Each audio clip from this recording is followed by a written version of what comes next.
Good evening. Welcome to the Thursday, February 11th, 216, although your agenda may say 15, it's actually 216, meeting of the Community Oversight Advisory Board.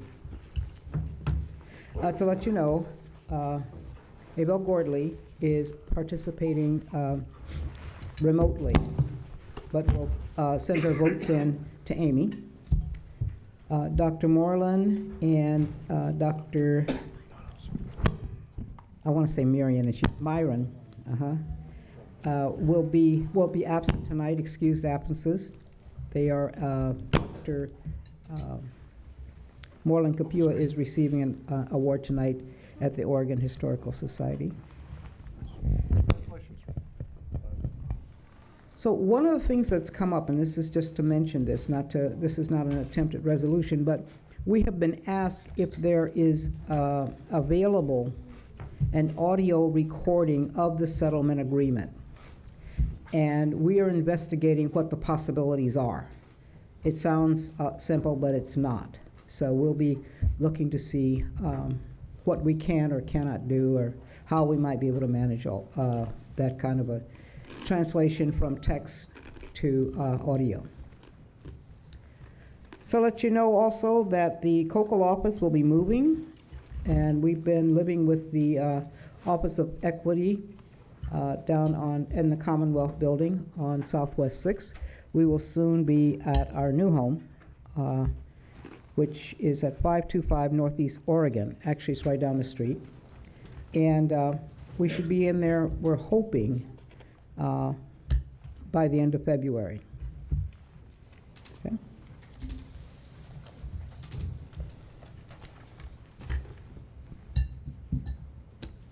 We're going to have an open house too, so watch for that.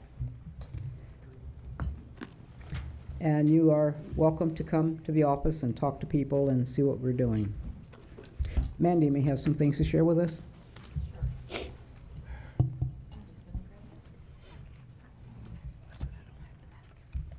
Hello, everyone. Thank you very much for being here.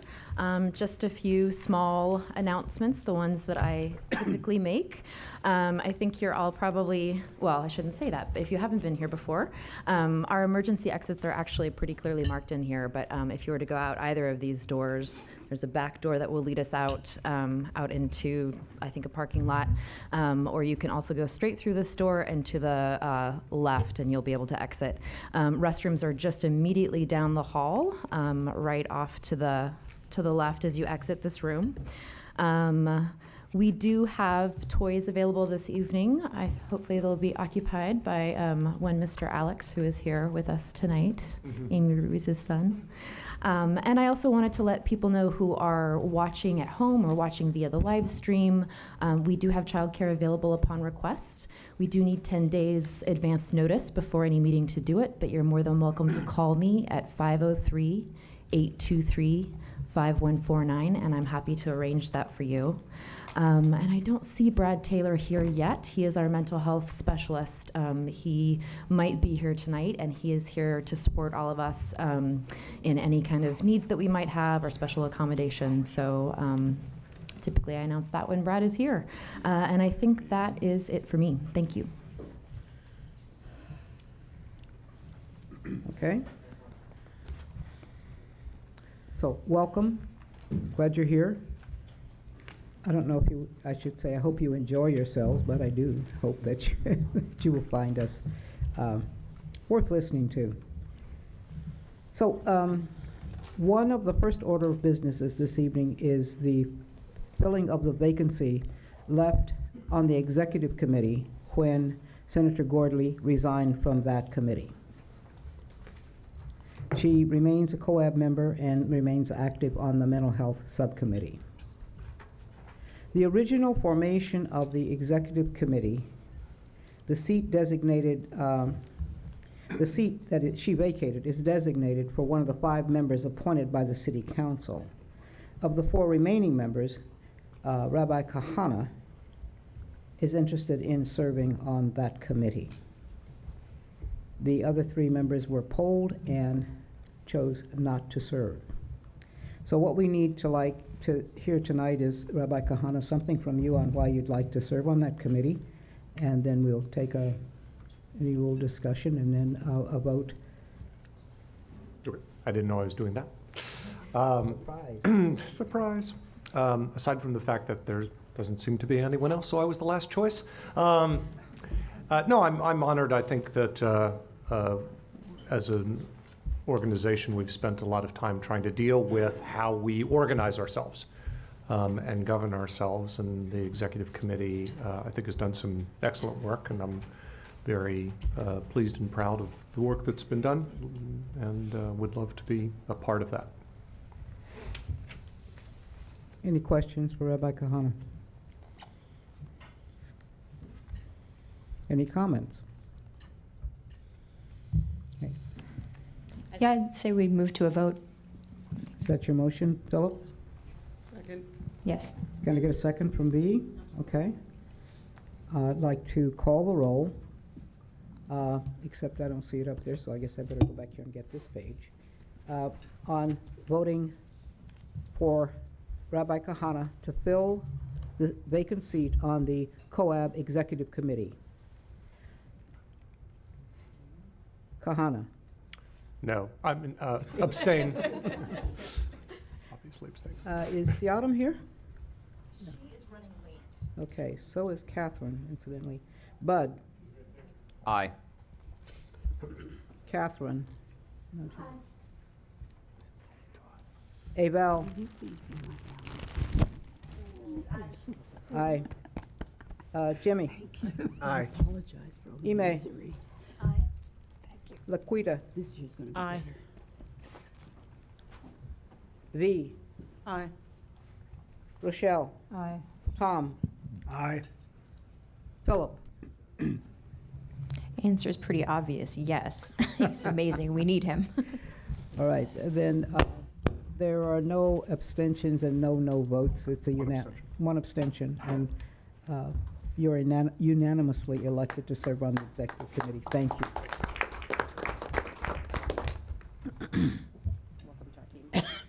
Excuse me. Honored.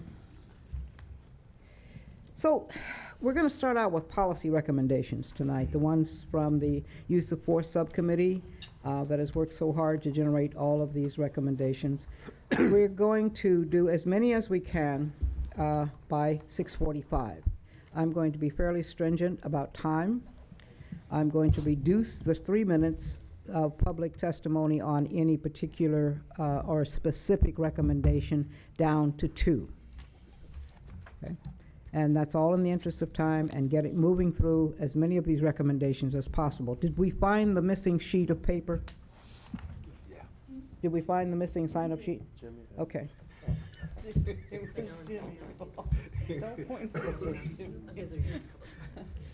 Yeah, I'm looking at, okay. So, let's start with the first one. Okay, so to call your attention to the recommendation on aerosol restraints, that's been pulled back into subcommittee for rediscussion and reworking. So we're going to start with the one after that, which is 111215-4, revised Directive 1050, less lethal weapons and munitions to clarify when the use of beanbag shotguns is authorized. And I'm going to read you the full text of the recommendation. A beanbag shotgun is a weapon. Directive 1050 should be revised to clarify when the use of the beanbag shotgun is authorized and to include at least the following. The optimal distance for a beanbag shotgun is between 21 and 50 feet. Accuracy drops off rapidly after approximately 45 feet, and their flight becomes erratic, striking objects to the right, left, or below the target, increasing the risk to innocent bystanders. Officers are cautioned that beanbag rounds present a significant risk of death or physical injury when fired at less than 21 to 30 feet at the chest, head, neck, or groin. Officers should be aware that targeting the chest, head, neck, or groin has on occasion proved deadly proven deadly when a beanbag round is fired at a close range of 21 to 30 feet. Officers are further cautioned that the target areas for a beanbag round substantially differs from a deadly force target area. Instead of aiming for the center mass of the body, beanbag shotguns must be aimed at the lower abdomen below the belt level, thighs, legs below the knee, or arms below the elbow, forearms. The chest, head, neck, and groin should not be targeted. Officers shall consider the risk of the beanbag round causing serious harm when determining whether to fire the beanbag shotgun. Before resorting to the use of a beanbag shotgun, officers shall use all reasonable de-escalation techniques and tools which are available to them to avoid the use of such force. Beanbag rounds are only authorized when used on an individual engaged in aggressive resistance or aggravated resistance as defined in Directive 1010, use of force, and only to prevent immediate physical harm to the officer or another person.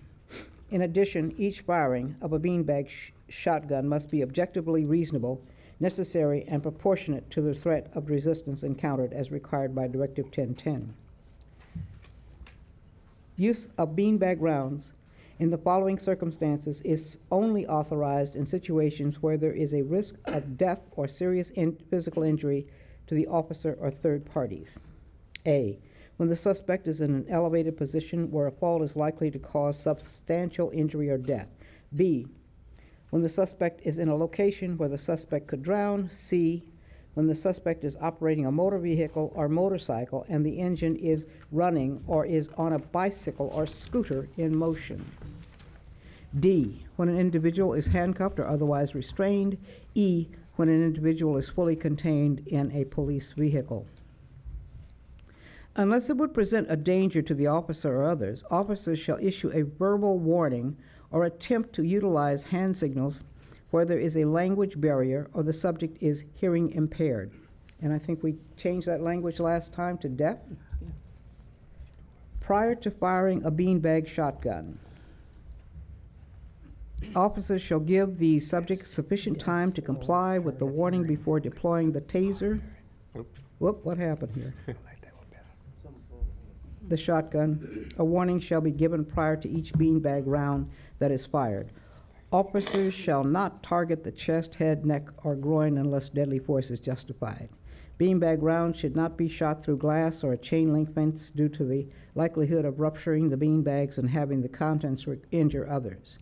Officers are prohibited from using beanbag rounds against an individual in a crowd unless the officer has the approval of a supervisor and can, 1, target a specific individual who poses an immediate threat of causing physical harm, and reasonably assure that other individuals in the crowd who pose no threat of violence will not be struck by the weapon.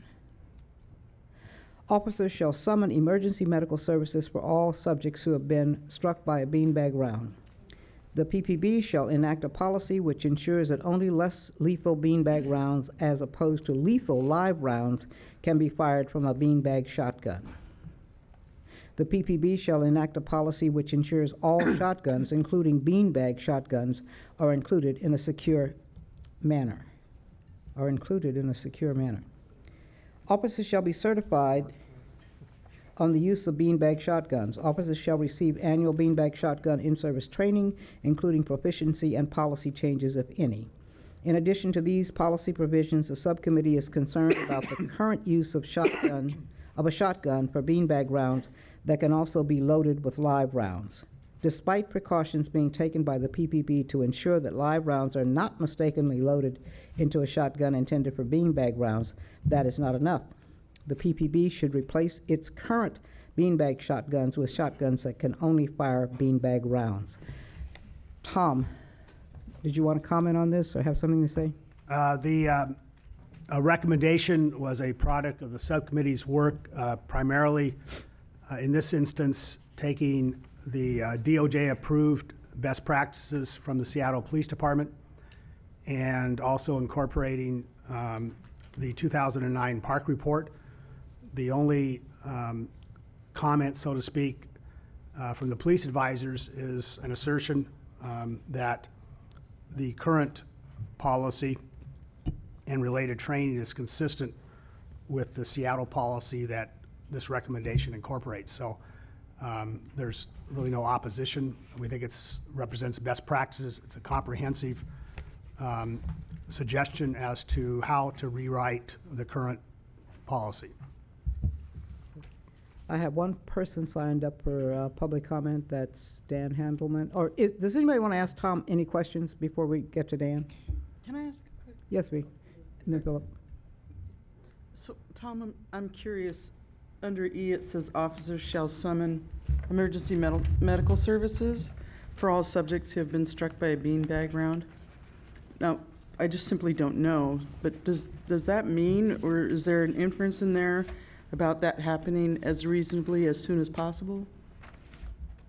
Yes? Okay, so that's not something I need to add in terms of a friendly amendment or anything. Okay, thank you. Philip? Thank you, Tom. I've got a question for you, though, and it's just something that I just thought of now. And on page 68, where it mentions the officer should be certified, and I'm wondering, certified actually made me wonder, because I did take the police training with target shooting, target practice, and they had the target up there of a person, you know, the outline of a person, the shape of a person. It had the different rings, the ranges that you could hit. There was a red bullseye for the heart kind of thing. And I'm wondering if the certified through training, if they're targeting the heart, or what would that training look like? If they're targeting the arm or the leg, I'm wondering, can you explain what the certification for that might be, what that would look like? And other than that, I've got no complaints. That one idea of the certification part made me wonder. Well, all certification and training should be consistent with the policy. The subcommittee has not reviewed the specific training or certification on the beanbag, but it should be consistent with the policy. Paul? I can speak to that. The training does not use that target. The only time that it does, it would be aiming at the lower, there's a lower line way at the bottom, about where the belt line would be. The certification course is actually done on a silhouette that is painted with the target zones that we have, which are, again, consistent with what Seattle says, below the elbow. The knees are secondary, as well as the elbows are secondary. Green zones would be below the elbow. Hands and feet are white because they're situational, not primary target areas. Thighs, belt line area, buttocks, areas where there have been no confirmed deaths associated in the U.S. are the areas that we're showing as primary. Secondary areas would be, again, above the elbow, on the arm, but the genitalia, the spinal column, the chest area, the heart, the head, the neck, all of those are negative impact areas. So the training is consistent with the policy, as well as with Seattle's just signed off on policy. There are a few things in here that are a little more restrictive, but yes. So I hope that answers your question. Thank you, Paul. It's good to know. Rabbi Kahana, then Bud, and then we're going to get to the public input. Thanks, Tom. Small question, but on the third paragraph from the bottom, the fourth to the last word, what I think included was not the correct word. Do you know what that is supposed to be? Well, the tasers as well, I think we know. Right. Yes, But- yes. But there's another place. No, this is another place. Third paragraph from the bottom. What page? 168, 68, sorry. PPP shall enact a policy which ensures all shotguns, including beanbag shotguns, are included in a secure manner. I don't think included was what was intended.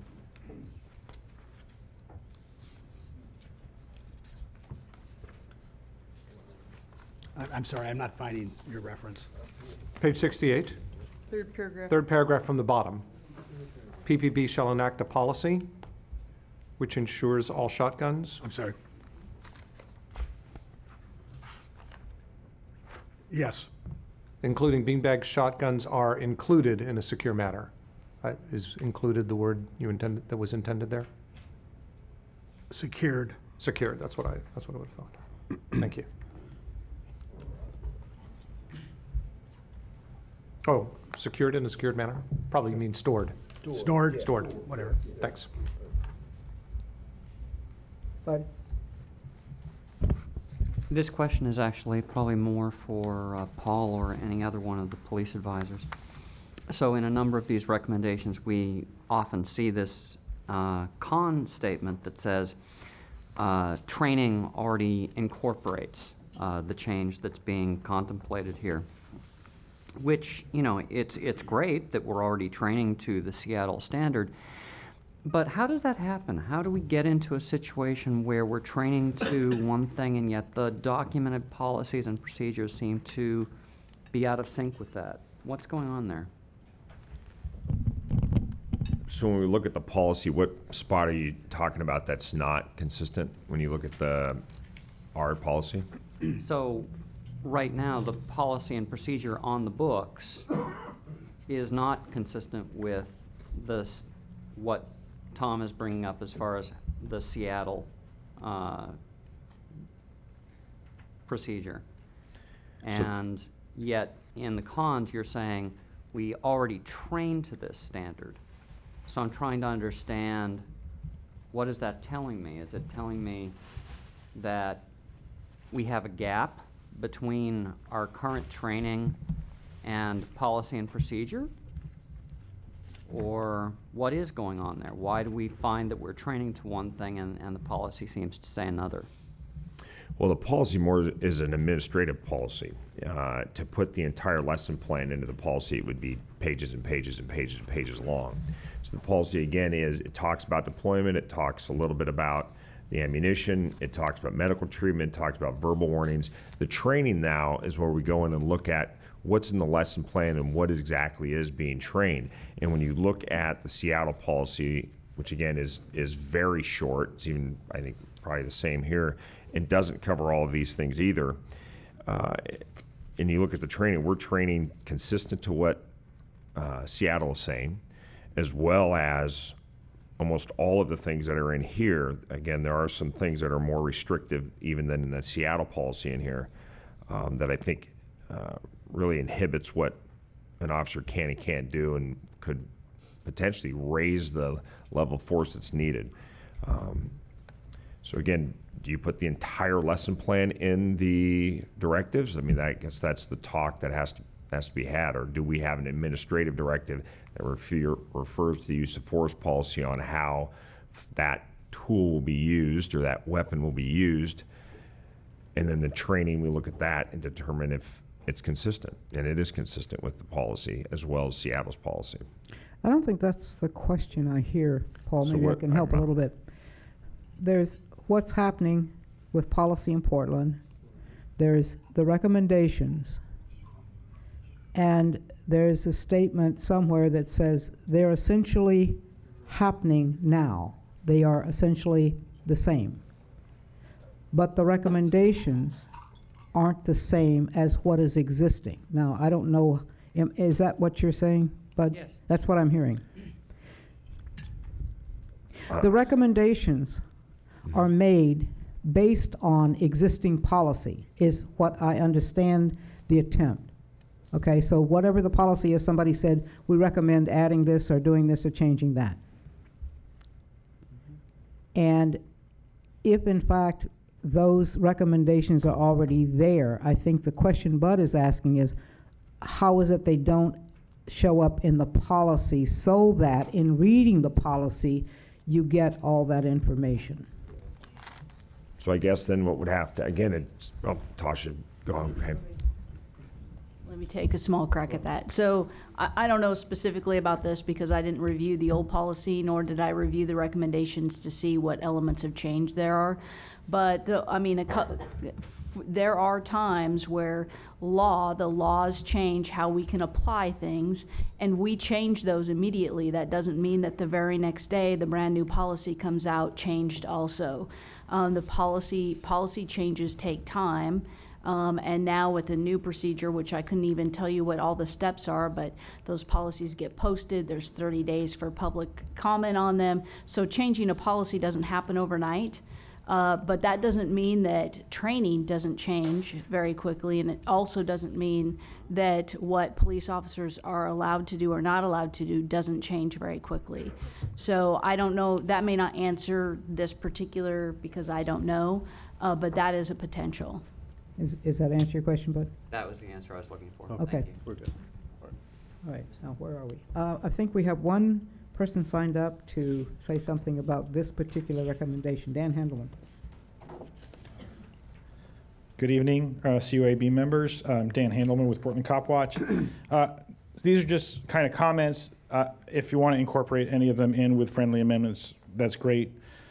First of all, we've in the next item, you're talking about the name of tasers. Bean bags are actually not bean bags. It's referred to over and over again. They're actually bags filled with lead pellets. And that's why it says if one of them gets loose by going through a chain link fence, it could kill somebody. So just, I'm not going to argue the point. I just want to make that point so for those of you who aren't aware, it's not really a bean bag. However, this does refer to them as less lethal weapons. The OIR group in their report called them non-lethal weapons in a few places, which is not true. They are potentially lethal, which is acknowledged by this directive you're proposing. The use of beanbags in a crowd is a very scary idea. It actually has happened a couple of times. It has to be authorized by a supervisor. That's covered in the crowd control directive. So again, I don't know, you have to need to add this tonight into this directive, but just so you know, it's not something an officer can choose to do on their own, and I'm glad about that. Another solution to the shotgun issue is that they can stop carrying lethal shotguns, and that way they couldn't confuse which rounds they're going to be putting in there. And finally, even if this isn't policy, I believe that right now there's no warning attached to the beanbag less lethal directive as it's written. Thanks. Thanks, Dan. Any more discussion from the COAB? Yes, Paul? Just one last thing, regarding the warning part, there is a spot directly in there, in the current directive about warnings and is pretty implicit on exactly what needs to be said, or explicit on what needs to be said. Some of the concerns that I had with some of these recommendations, one of them is on page 67, and it starts with, it's a little more than halfway down. It says, before resorting to the use of a beanbag shotgun, officers shall use all reasonable de-escalation tools and techniques and tools, which are available to them to avoid the use of such force. One of my concerns here is I absolutely agree with de-escalation, but putting the word shall in there says that it has to happen. Well, if the situation doesn't allow for that to happen because it is the level of resistance or the threat coming from the person that you're dealing with is so high, shall says, well, I got to try all of these things first. Well, now we might be in a shooting because I wasn't able to deploy this less lethal weapon system immediately. So again, putting the word shall in there is a mandate, and that concerns me a little bit. Again, I guess that would be the biggest one. And then a warning shall be given prior to each round that's fired.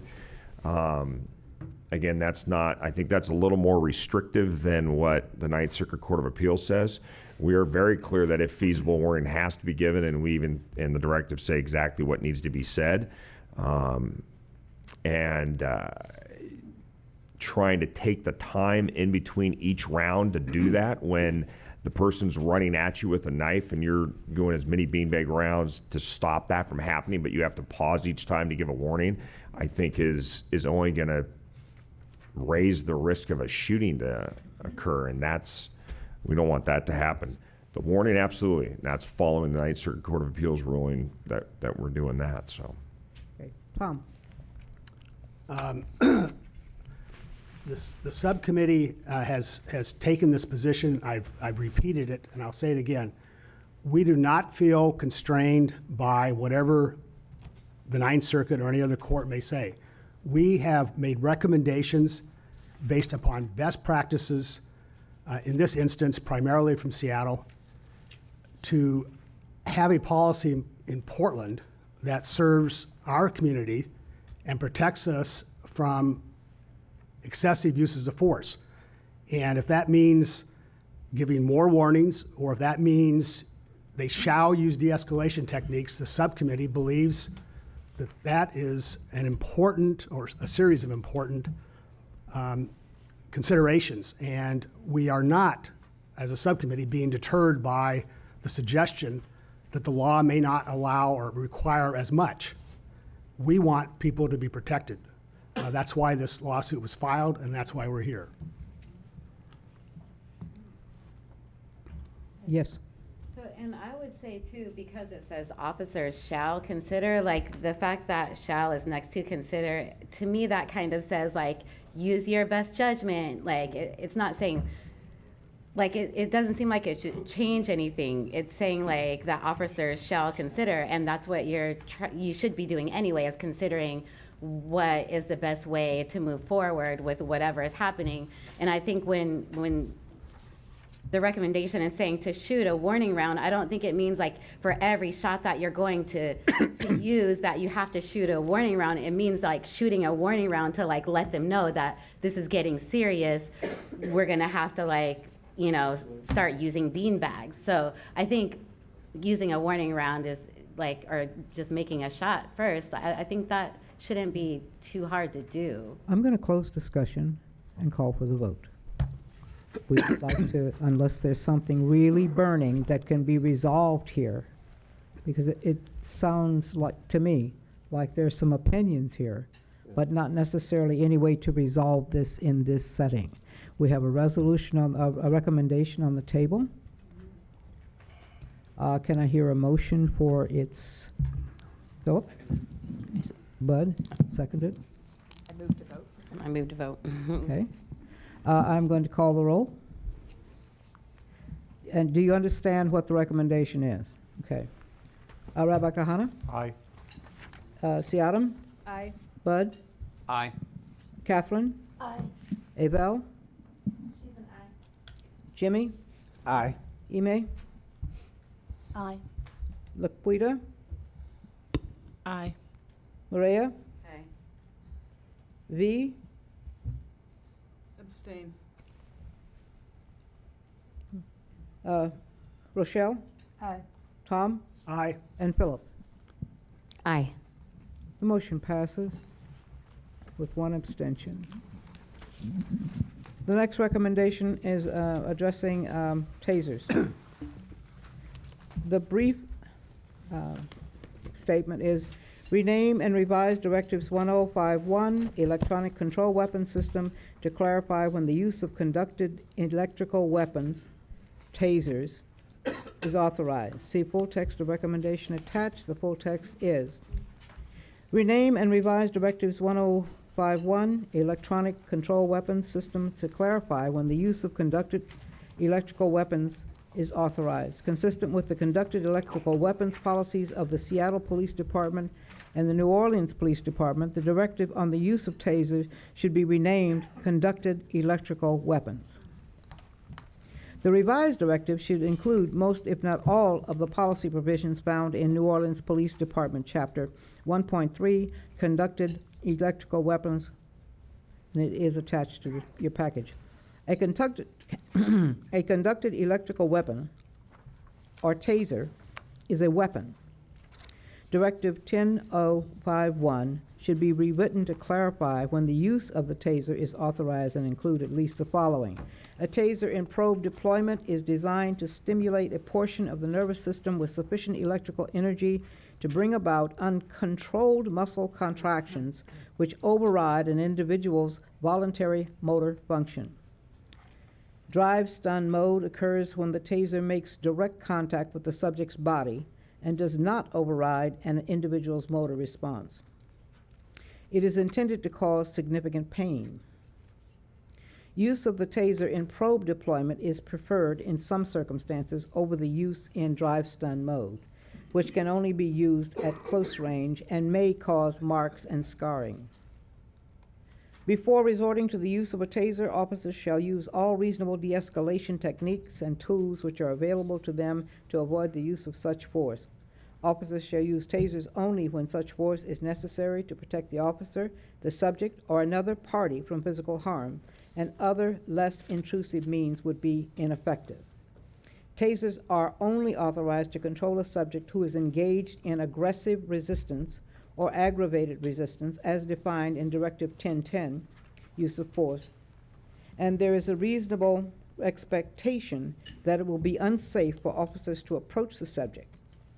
In addition, each use of a taser must be objectively reasonable, necessary, and proportionate to the threat or resistance encountered as required by Directive 1010. Subject to Directive 1010, tasers are authorized if the subject has committed a crime of violence and is fleeing, and the person presents the potential to harm others, himself, herself, or others, harm officers, himself, herself, or others. Mere flight from a pursuing officer without known facts or circumstances is not sufficient cause for the use of a taser. In addition, the use of a taser on a fleeing subject must be objectively reasonable, necessary, and proportionate to the threat or resistance encountered as required by Directive 1010.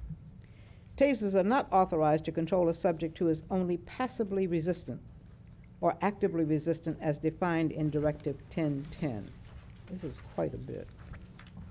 Tasers are intended to control an aggressively resisting individual while minimizing the risk of serious injury. Officers shall determine the reasonableness of taser use based on the facts or circumstances known to the officer at the time, including but not limited to the subject's age, size, physical condition, and the feasibility of lesser force symptoms. Oh, lesser force options. Use of a taser in the following circumstances is only authorized in situations where there is a risk of death or serious physical injury to the officer or third parties. A, when the suspect is in an elevated position where a fall is likely to cause substantial injury or death. B, when the suspect is in a location where the suspect could drown. C, when the suspect is operating a motor vehicle or motorcycle and the engine is running or is on a bicycle or scooter in motion. D, when an individual is handcuffed or otherwise restrained.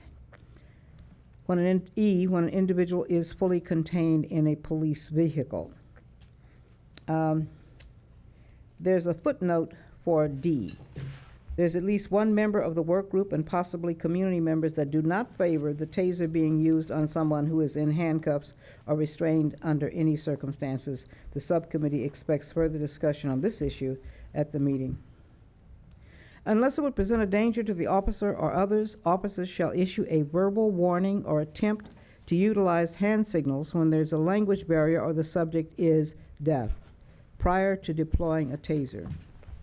Officers shall give the subject sufficient time to comply with the warning before deploying the taser. A warning shall be given prior to each deployment of a taser.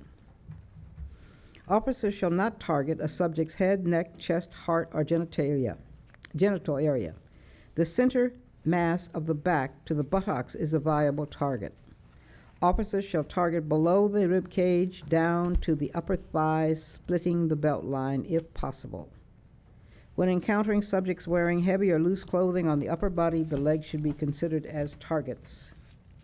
The use of tasers for pain compliance against those suffering from mental illness or emotional crisis is prohibited, except when an objectively reasonable person would believe that immediate and serious bodily harm to a person or persons is about to occur, and then only to avoid the use of a higher level of force. Only one taser at a time may be intentionally used on a subject except where deadly force is authorized.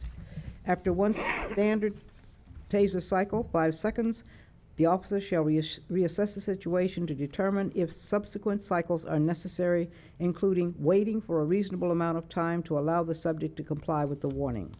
Officers should evaluate their force options and give consideration to other force options if a taser is not effective after 2 cycles on the same person. Officers shall make every reasonable effort to attempt handcuffing during and between each taser cycle.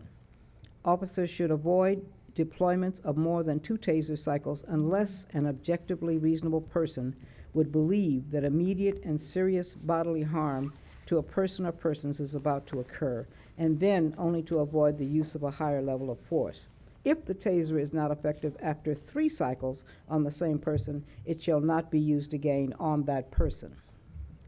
Except where deadly force would be authorized or where the officer has reasonable cause to believe there is an immediate risk of serious physical injury, officers shall not use tasers against A, visibly pregnant women,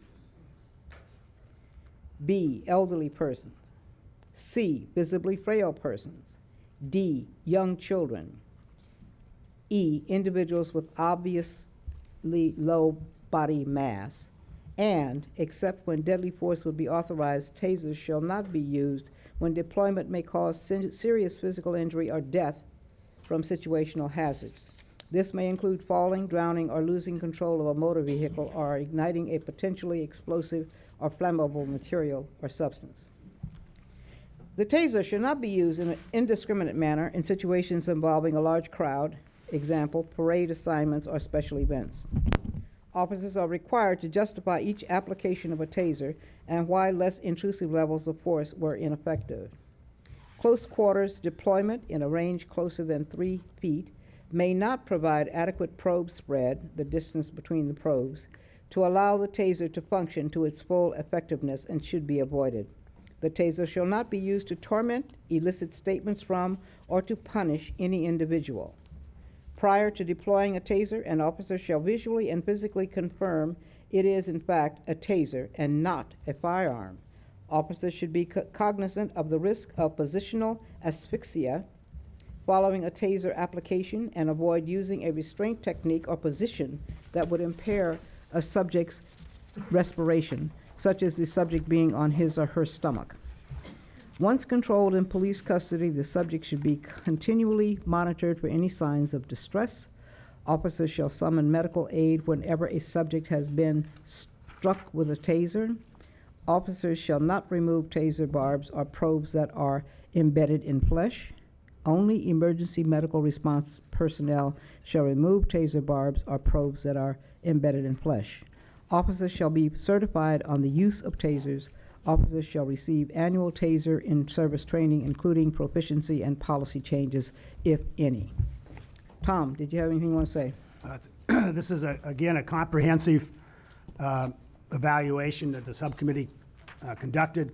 It's based upon best practices from both Seattle and New Orleans, approved by the Department of Justice. The only comment by the police advisors, similar to the comment on the last recommendation, is that they assert that the current policy and related training is consistent with this set of recommendations, and in fact, they assert may be more restrictive. So there's really no opposition. We would urge that it be passed. I have, anybody have questions for Tom or for anybody? Laquita. For the, that would be D, young children, what age are you making the recommendation for when you say young children, like under 16? It's a good question. We didn't discuss that.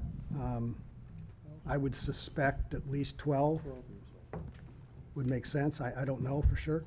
That's what we have that rooted, In our directive, it states children who are known to be or are obviously under the age of 12. Under the age of 12? I'm not sure that's the right age, but It's not. It should be under 18. Yeah. A kid is a kid, and if somebody tased my kid, I would not think it was okay. So it should be children under the age of 18. I would view that as a friendly amendment to make it 18. Yeah, thank you. V, you had your hand up. Yeah, I don't know if can you hear me? Yes. Okay, I don't know if the subcommittee did any research in terms of the brain development of a teenager, but, and the introduction of that amount of amperage or voltage and/or voltage. But with that, I agree with Maria. Okay. Philip? So one thought that I just wanted to add in regards to the use of, would be using the taser during rain. More using the taser during the rain? Yes, while it's raining. Are there consequences to that? No, So the officers aren't in jeopardy at all? there's only a certain amount of energy that comes from it, and it can't be amplified by rain.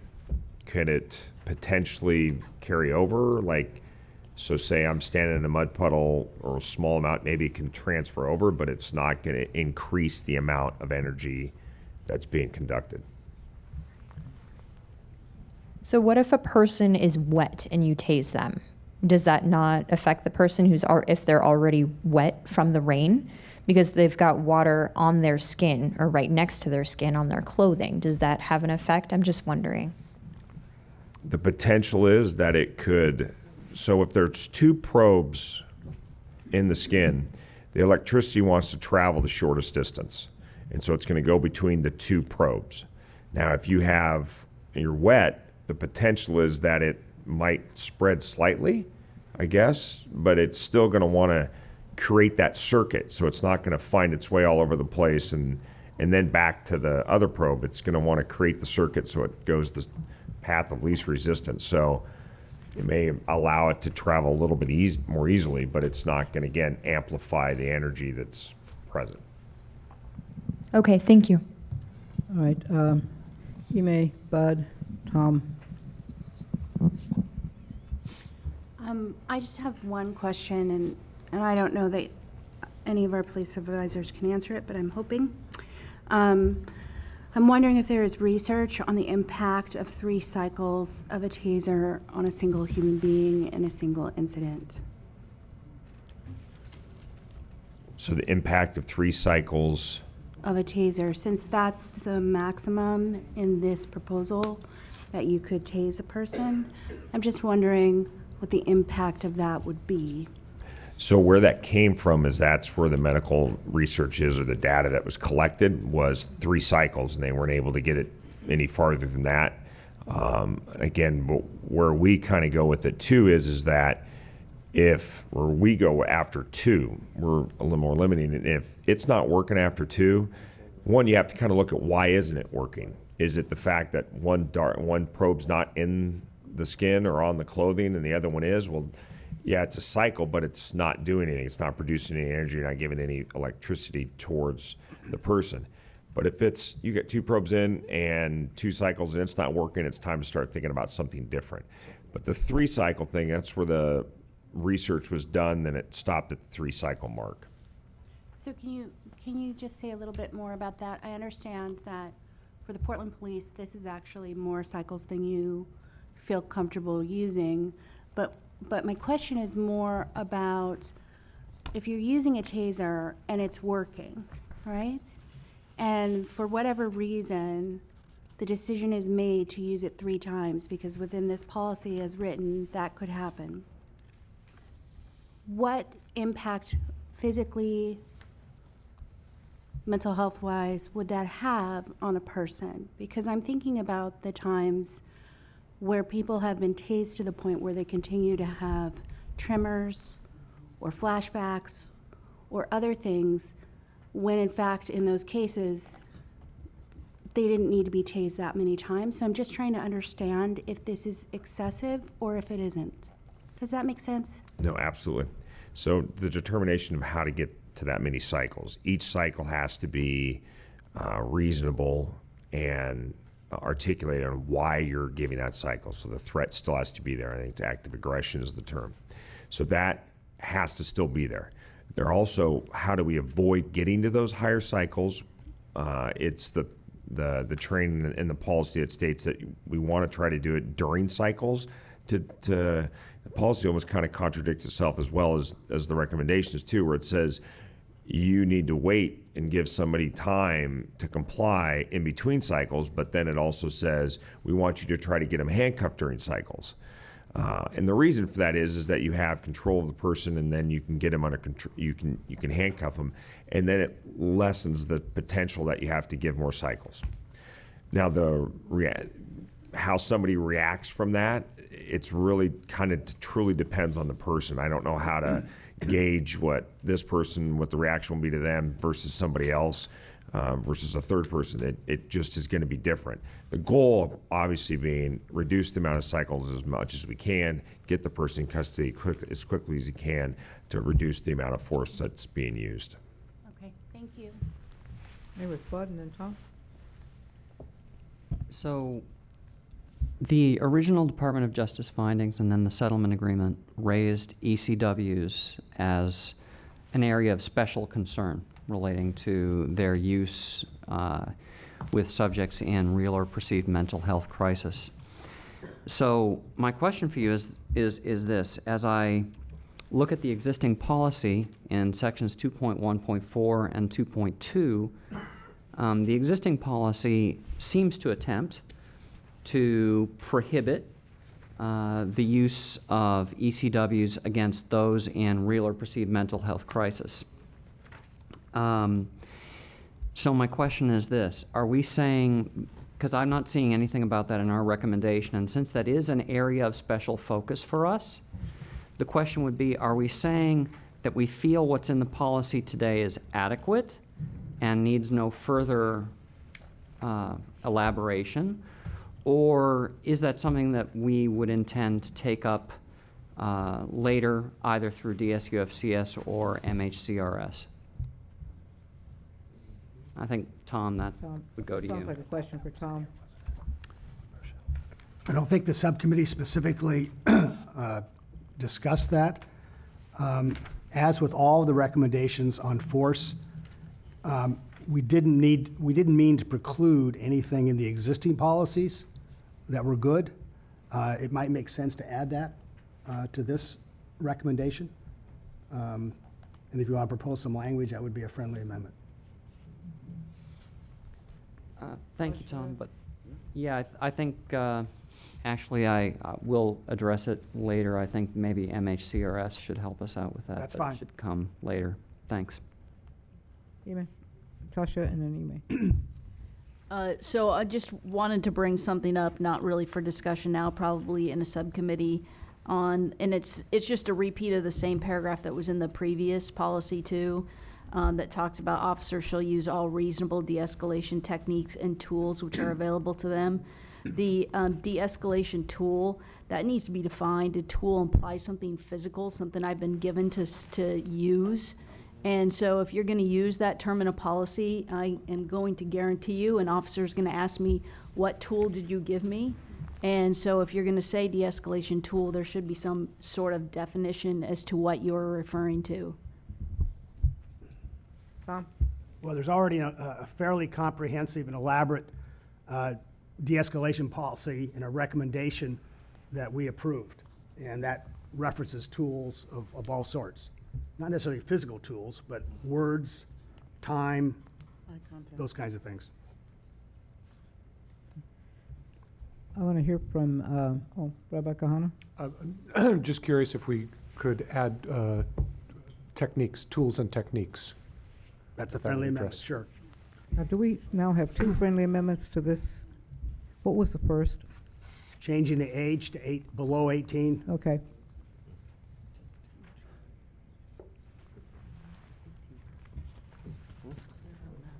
I'd like to hear from Mr. Handelman, who signed up to speak on this one. Okay. And Nancy, you need to know we're down to 2 minutes for, okay. Okay, Dan Handelman again, Portland Cop Watch.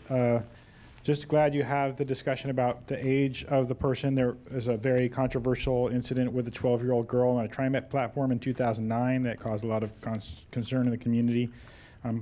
If this gets adopted, that won't happen again, I hope. Just want to make absolutely clear why it's very important that you're recommending to change the name, because the current name that the Police Bureau uses is an electronic control weapon, implying that the use of the taser is to control a person. And that's obviously a dubious question about whether or not that's the outcome of electrocuting somebody with 50,000 volts. So it's a much more neutral term to say electronic control weapon. There's a phrase that's in here. It's directly from the settlement agreement. I don't expect you to change it. I just need to comment on it because it says only one taser at a time can be used unless deadly force is authorized. It seems to me that once you use more than one taser at a time on somebody, that trips over into the torture area that you said is prohibited. And I think the question about the word tool has already been addressed, but to us, a weapon is the word that you should use for things like tasers and guns and beanbags and batons, and tools should include verbal techniques and the other things that were being described. Thank you. Any more from the COEB? Ime? I just wanted to point out that there is actually a paragraph on mental health issues in the proposal already. There is a what? There is a paragraph on page 72 on mental health issues. So I'm sure our committee can look at it more in depth, but just to know that it is in there, that the use of tasers for pain compliance against those suffering from mental health issues or emotional crisis is prohibited. Nancy? Police is a real controversial issue throughout the country. And the research that's been done, and the extent of the research that's been done, and the contractor that built them and promoted them is in question as well. And there have been several articles on that. So be cautious in concluding today. I mean, these are very good recommendations, but there have been studies prove that beyond 18, especially for a male, they are affected as well because their cellular development has not completed. And this was by a national expert in a trial recently that pointed this out.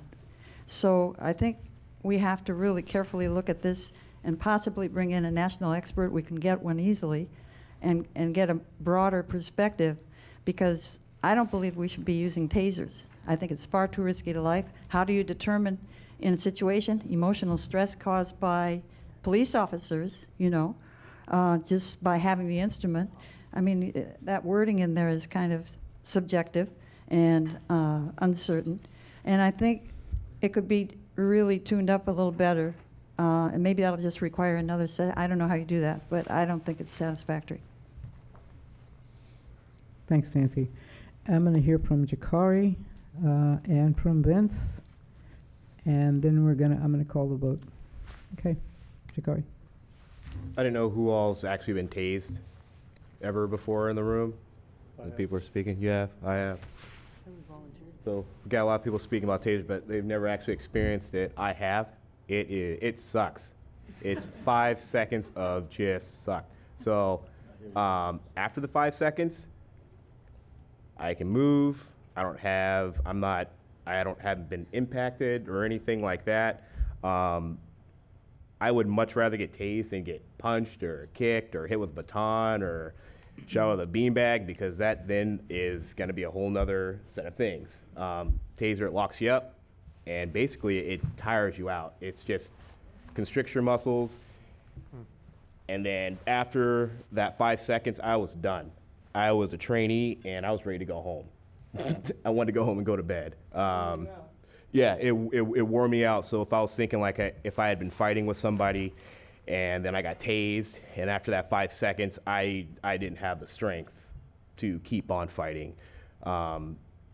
They're also with the recommendations and everything, yes, there's situations where after you tase someone, if they're up high on something, then that's clearly not going to be something that's reasonable, because that's going to really hurt them. But just having somebody, if someone's cutting on themselves and you're able to just run up and tase them and stop them and take that out of them, whether there's big 15, big 16-year-olds that I encounter, they look like they're 20, and you get up to them and you kind of see their eyes that, oh, they're a child, but they are big. In the end, it's 5 seconds. Much better than alternatives on trying to subdue someone that possibly is very violent or hurting themselves or others. So that's just my input, being tased before. Okay, Vince. Yes, as Jakari said, both of us have been tased, and it was an uncomfortable environment. But I have children, young kids, so I understand your concern. But an 18-year-old that weighs 230 pounds, what force do you want me to use on that individual? Do you think we're going to be able to de-escalate? Because we talk about de-escalation here. So you think that we're going to actually be able to de-escalate at this point with an 18-year-old? It would be nice. It would be nice, but it's not Do you think it's reasonable? Yes. Okay. Oh, are you still talking, Russia? Okay. Maria? So I think these are recommendations and they're saying like to try and do these things. Yes. So maybe it can't happen every time if there's a humongous teenager, you don't know it's a teenager, even though I would think you would be asking for ID and finding out what was going on and investigating the whole situation before you draw a weapon. Yes. Okay, so then you would know that it was a kid. But even if things were so crazy and you didn't know what you were going to do and you used all of your de-escalation tactics and things kept escalating, like, use your best judgment. But these recommendations are saying to try to do these things because it sounds like what I'm getting out of them is that it's asking that you try to de-escalate situations before using these types of weapons.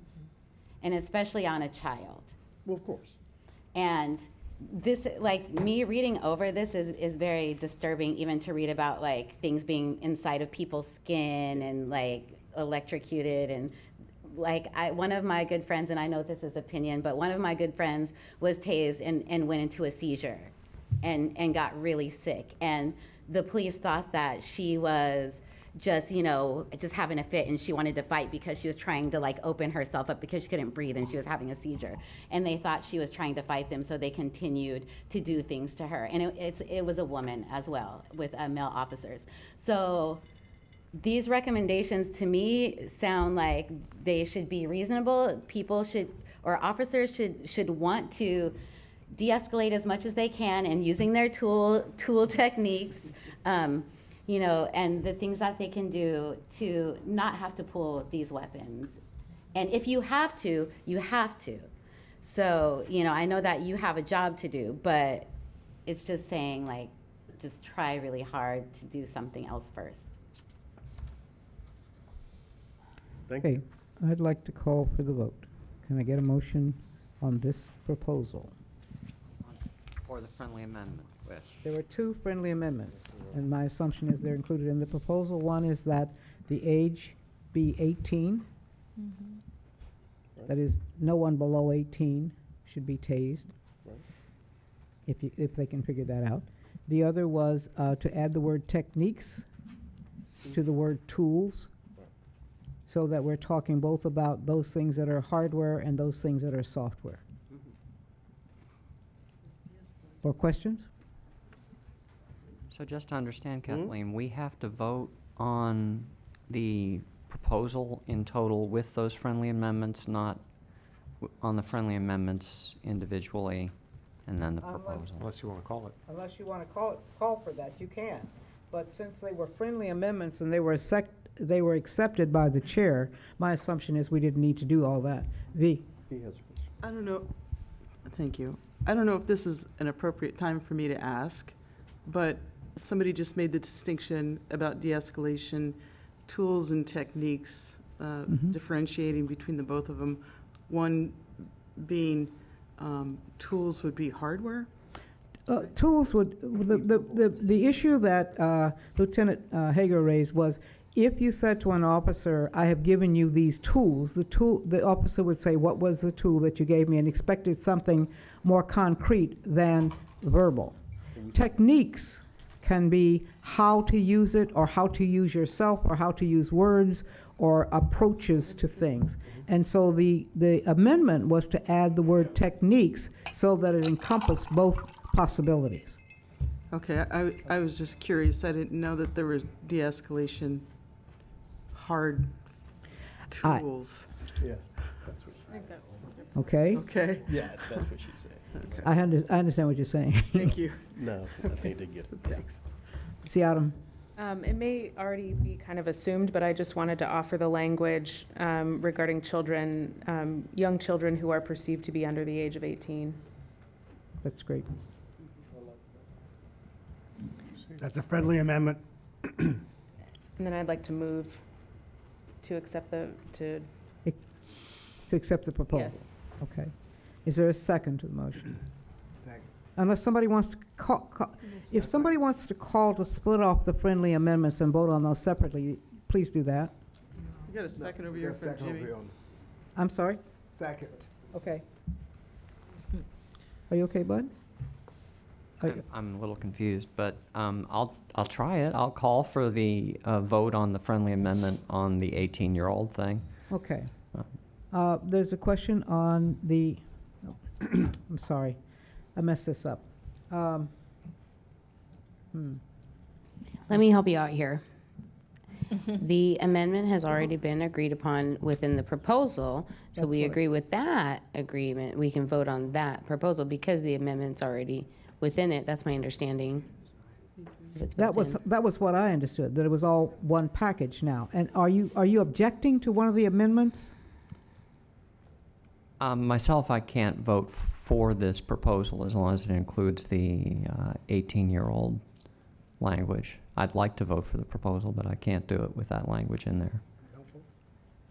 I think it Oh. requires us to use deadly force against people under the age of 18. And Says, except where deadly force be authorized or where the officer has reasonable cause to believe there's an immediate risk of serious physical injury, the officer shall not use taser again. So it doesn't prohibit the use of Hold on. What is it that you're thinking this is saying, Bud? if I understood it, we're asking to prohibit, except under exigent circumstances, we're trying to prohibit the use of ECWs or CEWs Mm-hmm. on people under the age of 18 rather than the existing de facto standard of 12 years old. Is that a correct understanding of the friendly amendment? That's what I heard. Okay. They want to increase Yeah. the age. Yeah, I understand that. I don't agree. That's an opinion then. Okay. And also, Kathleen, Bud brought up a good point, though. We do need to vote on the amendment first in this case, because if there are some Yes. that's people who what- oppose the yes, amendment that's what altogether, I'm now trying they're to get clear. forced to choose the other, right? Okay, Okay, so, You don't have to. great. Right. I mean, if no one seconds So my I do call, propose to then- vote the okay, amendment. so there is a proposal to vote on the amendment having to do with 18-year-olds being the limit for the use of tasers. That is, people who appear to be 18 or under are not to have tasers used upon them except in extreme circumstances. That is a motion from Bud. Is there a second to the motion? Second. Rabbi Kahana has seconded the motion. All in favor of that motion, that is putting the 18-year-old limit on this, please. I'm going to call the roll. I'm sorry. Rabbi Kahana, Sorry, could you restate what a yes or no vote means? yes means that you agree with the 18-year-old age requirement. No. Okay. Then no, okay. Siadam, Yes. Bud, No. Catherine, No. Abel,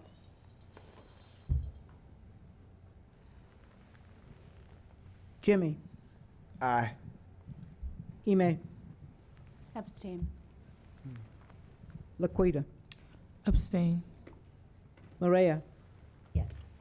V, Yes. Rochelle, Aye. Tom, Yes. Philip. Yes. I think the motion passes. It fails. Oh, it does? 7. Okay. Well, the motion fails. So,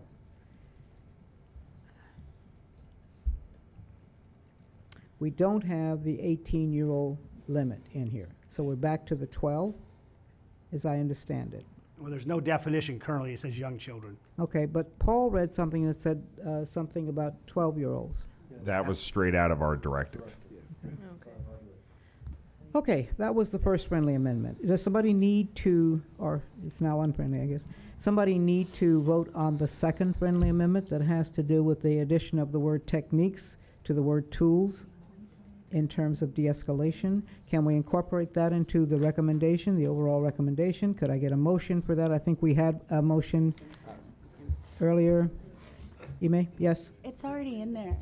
Techniques is already in there. Right, but it's already in there. It's not important, but having a 13-year-old being tased. It's in there? 71, page 71. Is it the same thing we were looking at? So it's page 71, and it's about halfway down. It says, before resorting to the use of a taser, officers shall use all reasonable de-escalation techniques and tools which are available to them. That's why I suggested it, Yeah, yeah. because it was already Because it there. was in there. Yeah. I withdraw my suggestion. Okay, let's try one more time. What's left is the proposal that I took the time to read and that we've been discussing all this time. Could you read it again? We'd just like- Yeah, right. It's like, it's not exactly Harry Potter. This is the proposal that has to do with the use of tasers. Is there any more discussion? And if there is, it can only have 1 minute from the COAB. Okay. We have the motion. Who made the motion? Somebody did. And who seconded it? Second? So I'm going to call the roll. Rabbi Kahana? Aye. Siadam? Aye. Bud? Aye. Catherine? Aye. Abel? She was an aye. Jimmy? Aye. Ime? Aye. Laquita? Aye. Maria? Aye. V? Aye. Rochelle? Aye. Tom? Aye. And Philip? Aye. So agreeable. was Maria and Nate? No, I said aye. she said aye. So the motion passes. I'm being really strict about time this evening, so now it's time for a break. Taser is creepy.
we discussed, or the board discussed and voted on the proposal having to do with the use of tasers.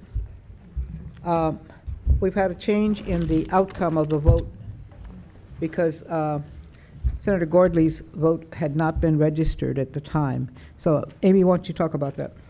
Sure. Wait for my microphone here.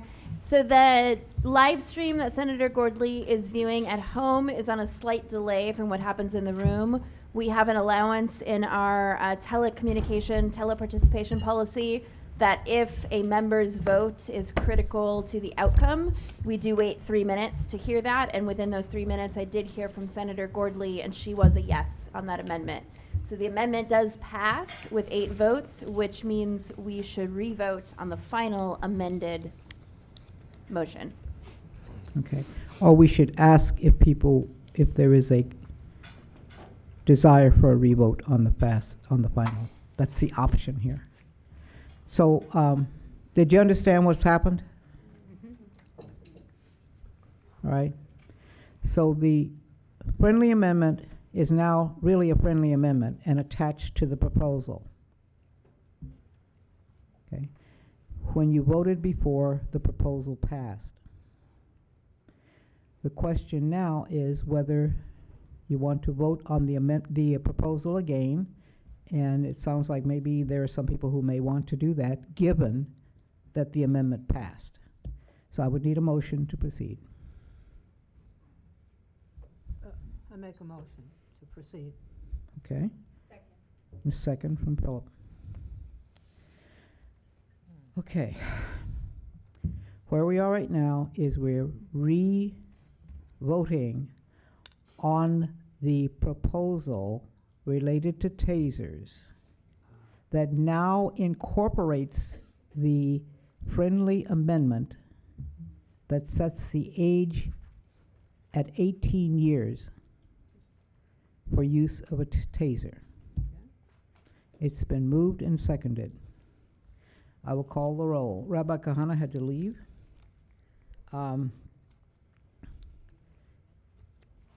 Siadam. Yes. Bud. Aye. Catherine. Aye. Abel. She's a yes. Jimmy. Aye. Ime. Aye. Laquita. Aye. Maria. V. Yes. Rochelle. Yes. Tom. Aye. Philip. Yes. Passed unanimously. Thank you very much for your time. Okay.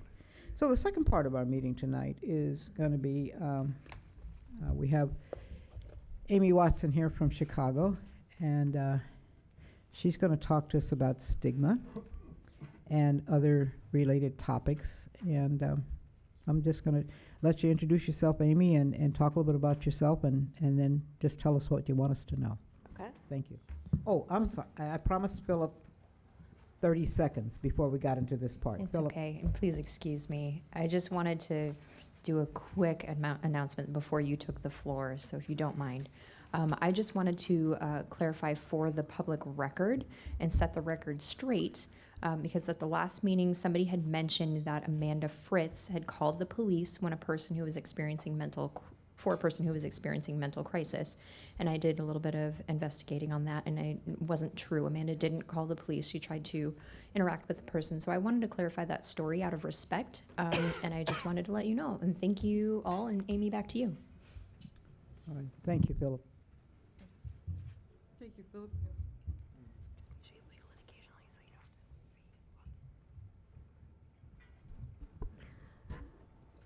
Okay, so all of you know that I'm part of the COCL team, and you probably know I do a lot of work around police response to people with mental illness and CIT.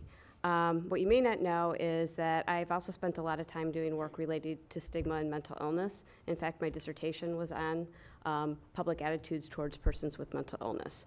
And then I spent 5 years working as the project director and co-investigator on the Chicago Consortium for Stigma Research, which was a group of people really looking at the stigma of mental illness and approaches to changing it. And I worked with Pat Corrigan, who is probably one of the world experts in mental illness stigma.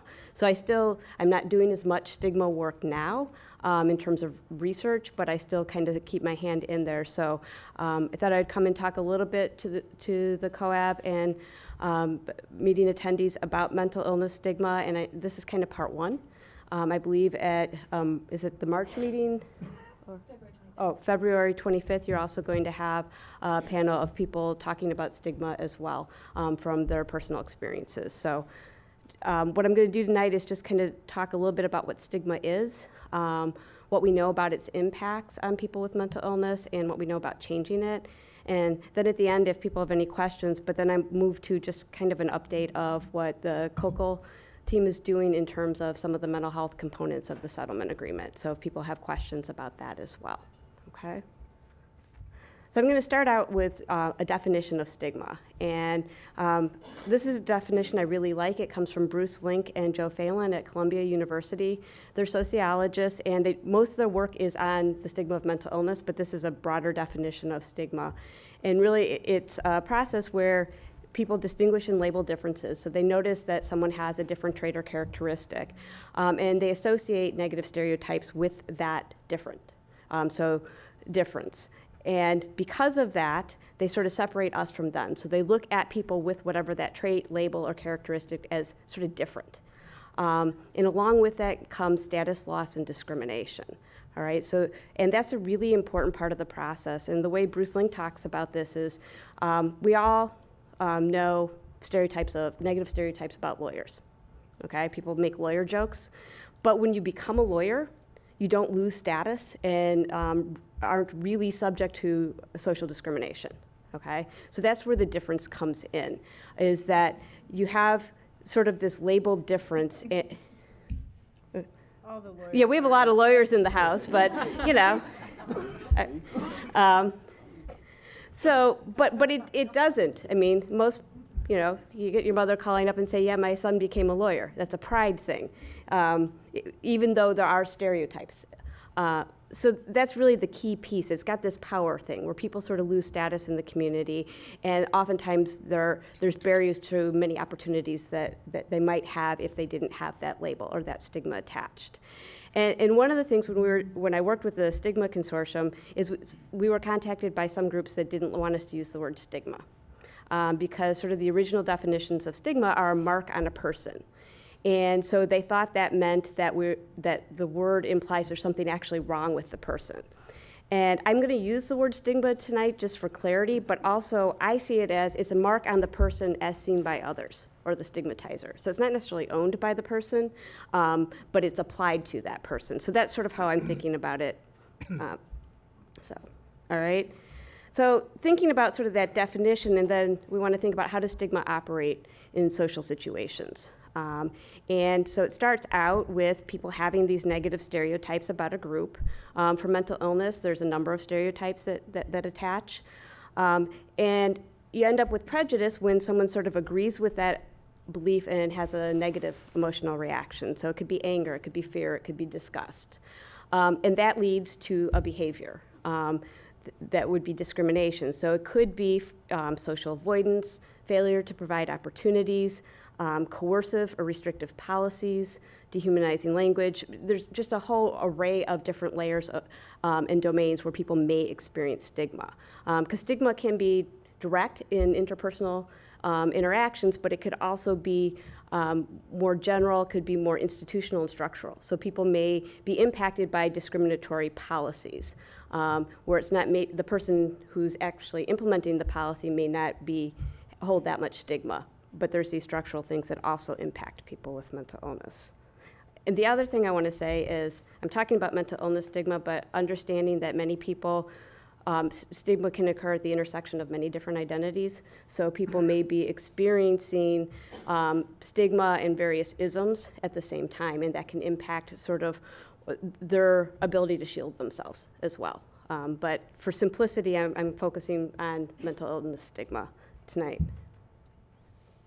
Okay, so in terms of the stereotypes about mental illness, we can all think of a bunch of them. We regularly hear jokes. Even, I mean, I work in the College of Social Work, and I hear my colleagues make jokes that sometimes just floor me. But there's many of them. But one of the biggest stereotype about mental illness is that people with mental illness are dangerous and they're unpredictable.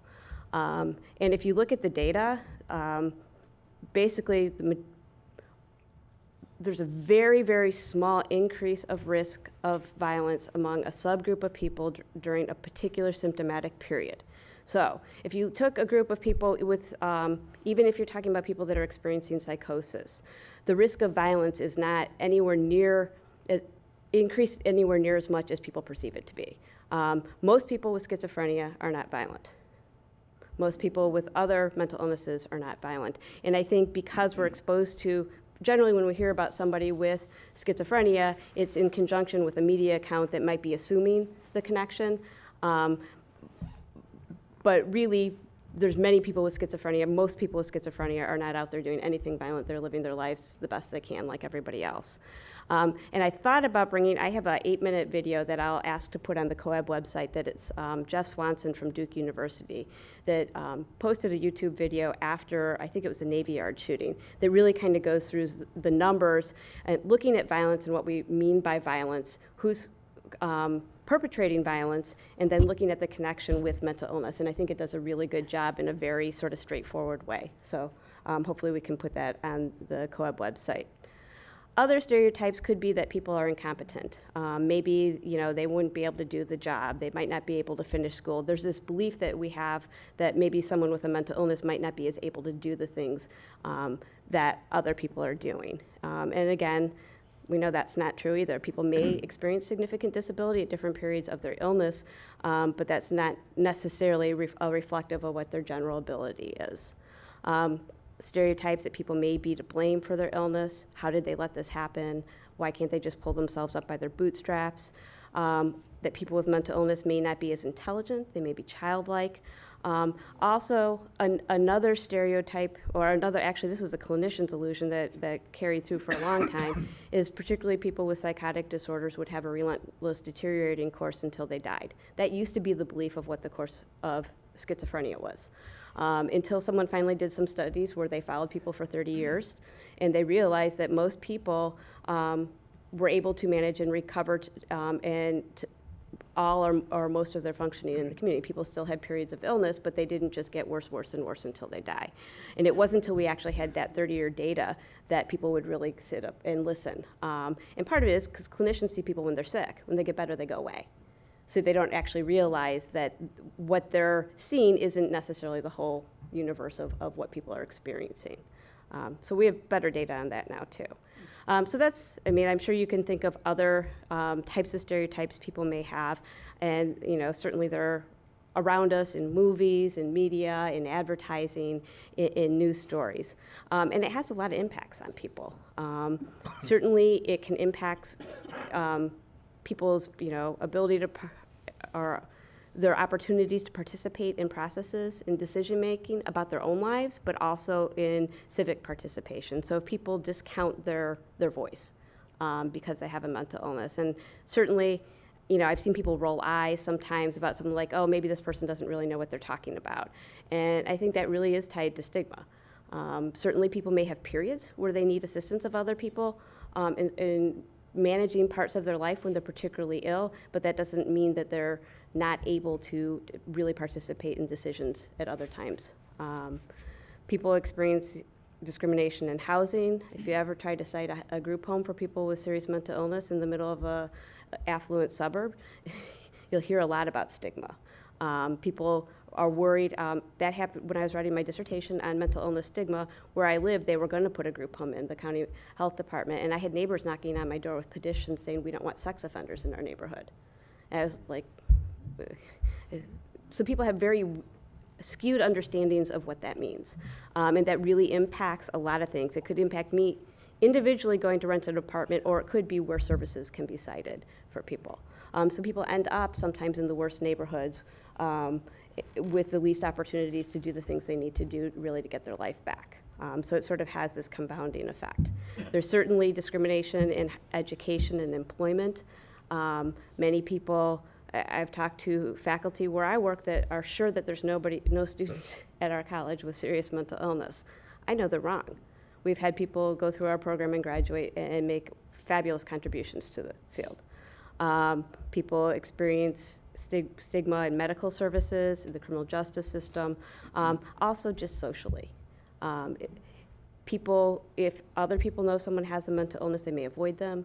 They may not invite them to that after work drink party. So there's many situations where that stigma sort of attaches and can limit people's opportunities.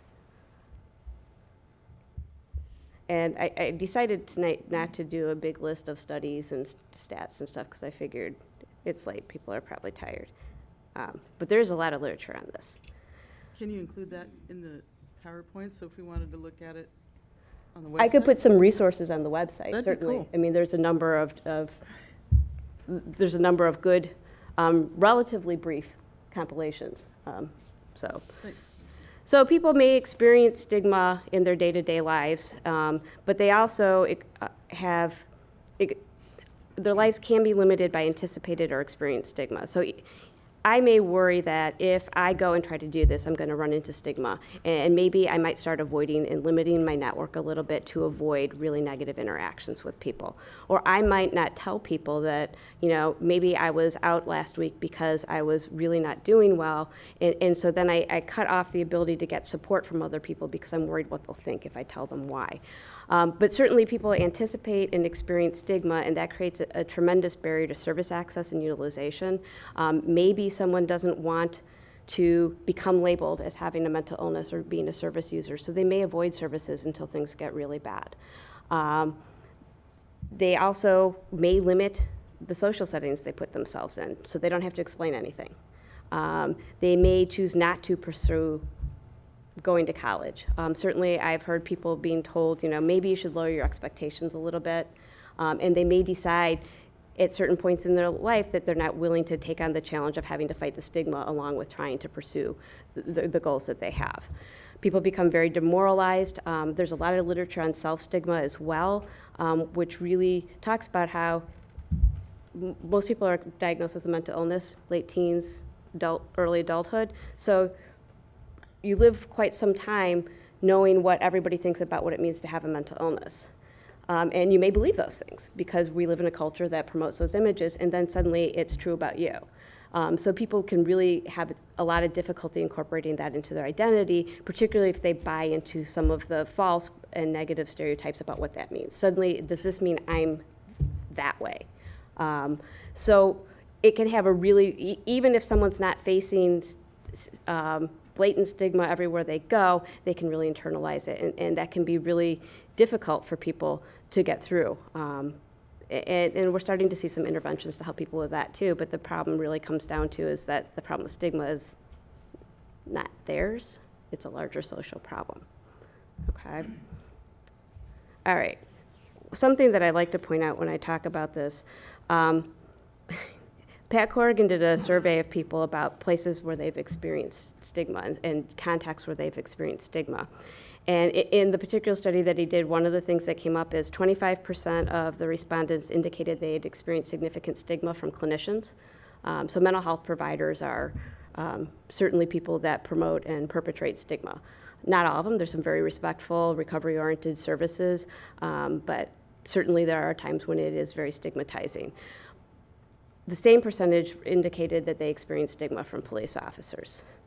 Okay, so now you've got mental health professionals and police officers sort of at the same rate, which when I tell this to mental health clinicians, they're shocked because they figured they'd have lower stigma.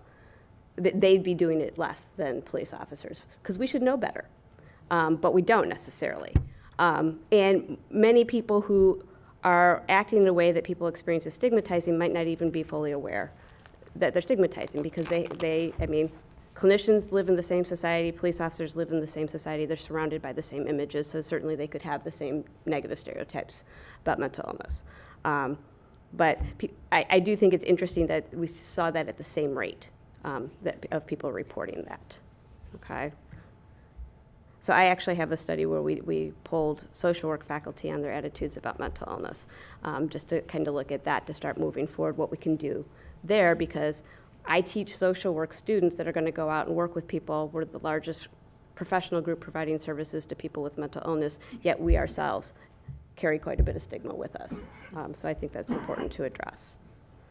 So, so we have a problem with stigma. Sure. If you don't mind if I'd like to interrupt, or should I wait until the end, or can you can interrupt. open it for questions? Okay, thank you. The percentage that you just came up with, the 25% in each category, those came from surveys, or what type of surveys and what kind of questions would result in those types of numbers? It was a survey that was done a while ago. It wasn't necessarily a population sample. So exactly if it's representative of people's experience more broadly. And I'd have to go back, and I didn't actually work on that study, so I can't give you all the details. I could certainly pull it. I'm guessing if you did a sample in an urban area where people, you'd get different things depending on how you did the survey. The interesting part, I thought, was that people endorsed it the same amount for clinicians as they did for police officers. But I could certainly pull the study. Okay, thank you. So I don't think I have to try to convince anybody that there is stigma out there. And certainly it's hard not to be bombarded about it, and most people aren't trying to go out and harm people with mental illness. But because we live in a culture where it's just around, that people do it inadvertently. They make assumptions. They may make jokes. They may endorse things that they don't actually realize could be harmful, and are things that are also untrue. So there's been a lot of work on how do you change it. I mean, how do you change? Did you have? I have a question. Yeah.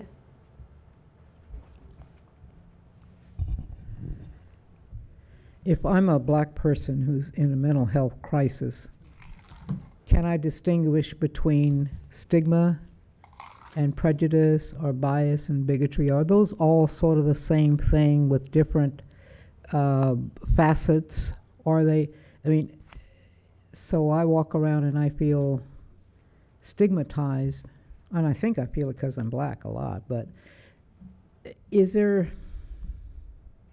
a difference, operational difference, between stigma, prejudice, bias, bigotry?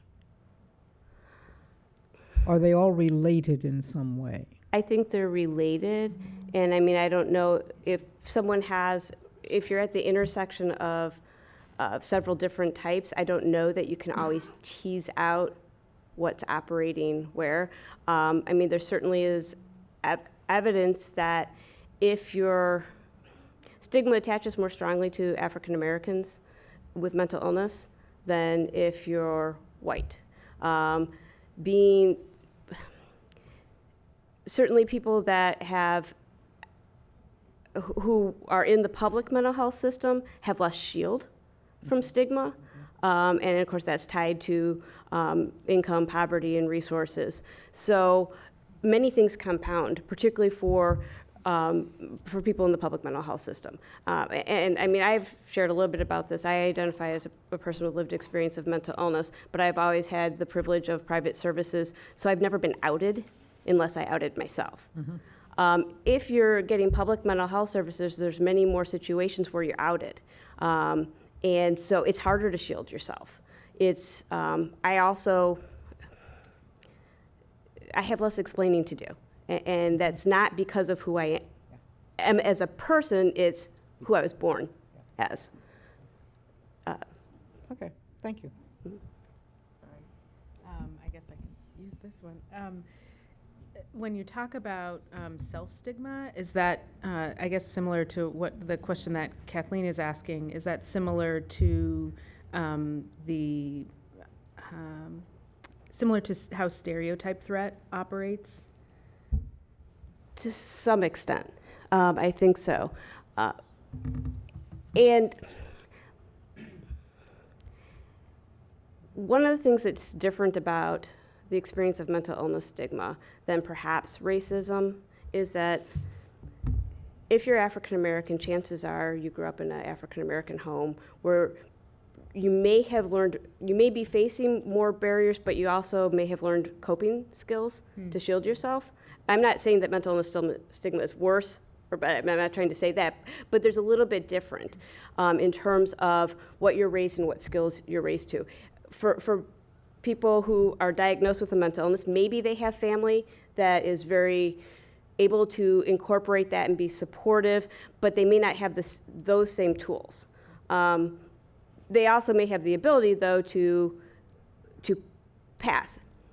I mean that's the one thing, is there are times when you can avoid running into the stigma if nobody knows. So there's so many differences. Stereotype threat is more as I know I'm expected to do worse, and for some reason, something that triggers that, it's a little different. Well, it's when that thing is recognized, so you know what I mean? So when I take a survey and my race is asked, I might perform differently than when I am not asked that. So when somebody's difference is brought up, does that affect how they might perform, whether it's at a job or some other? Right, and certainly we actually tried to do some studies looking at stereotype threat of mental illness, and we've talked to a few other people too that have done it. It's really hard to trigger that one and measure it. So the studies didn't work out very well, so we didn't have anything conclusive to say about that. You two are talking about stereotype threat, and I want one of you to say aloud what stereotype threat is. I mean, I know the studies and all that, but I'm not sure everybody does. And then after that, V has a question. Do you want to, or you want me to?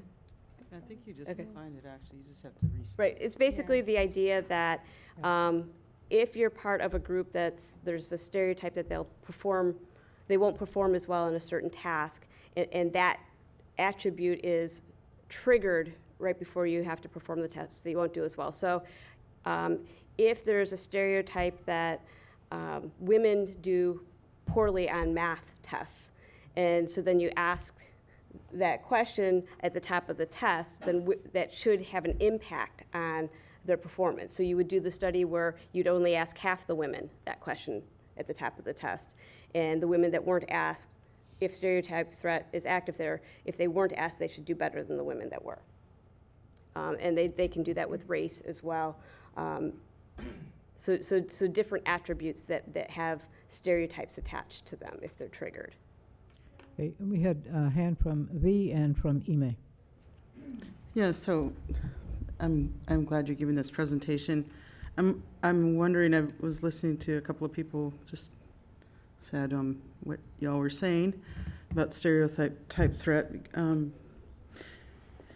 wondering if you can talk a little bit about effectively the process of othering, which you have been, and then the outcomes and impacts of isolation, alienation, shame, and guilt.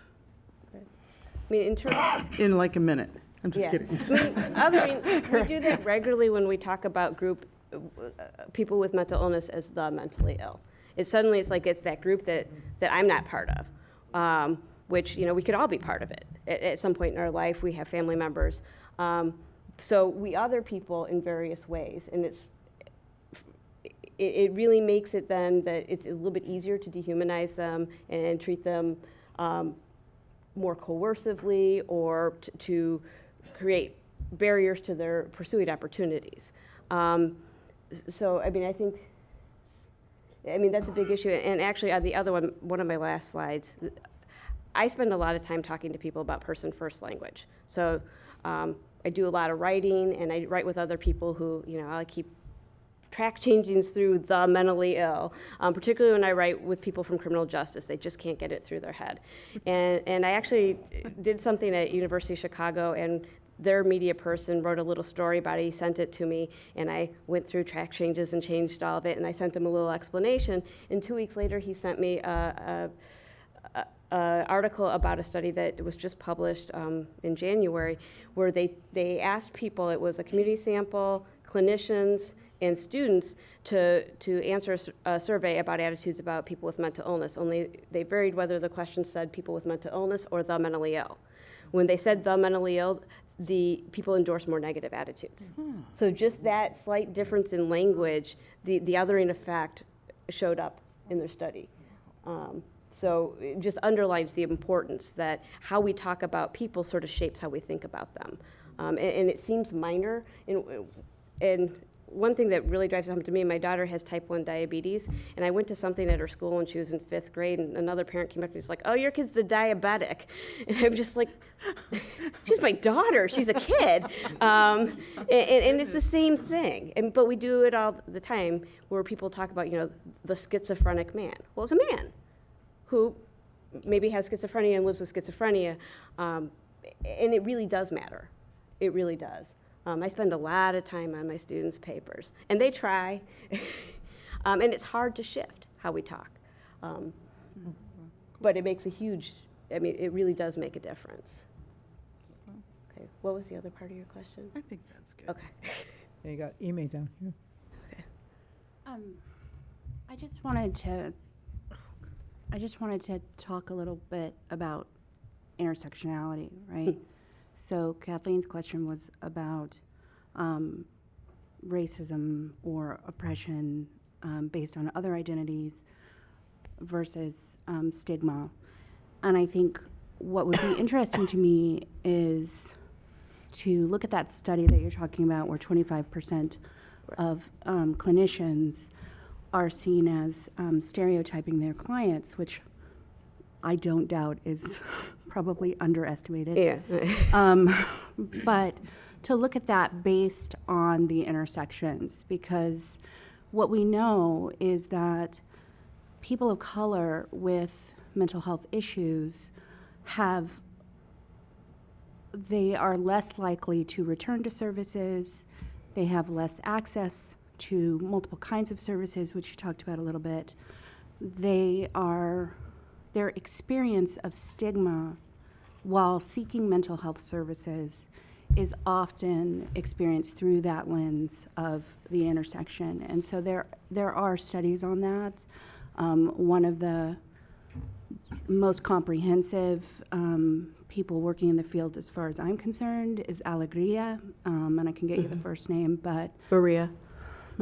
Yeah.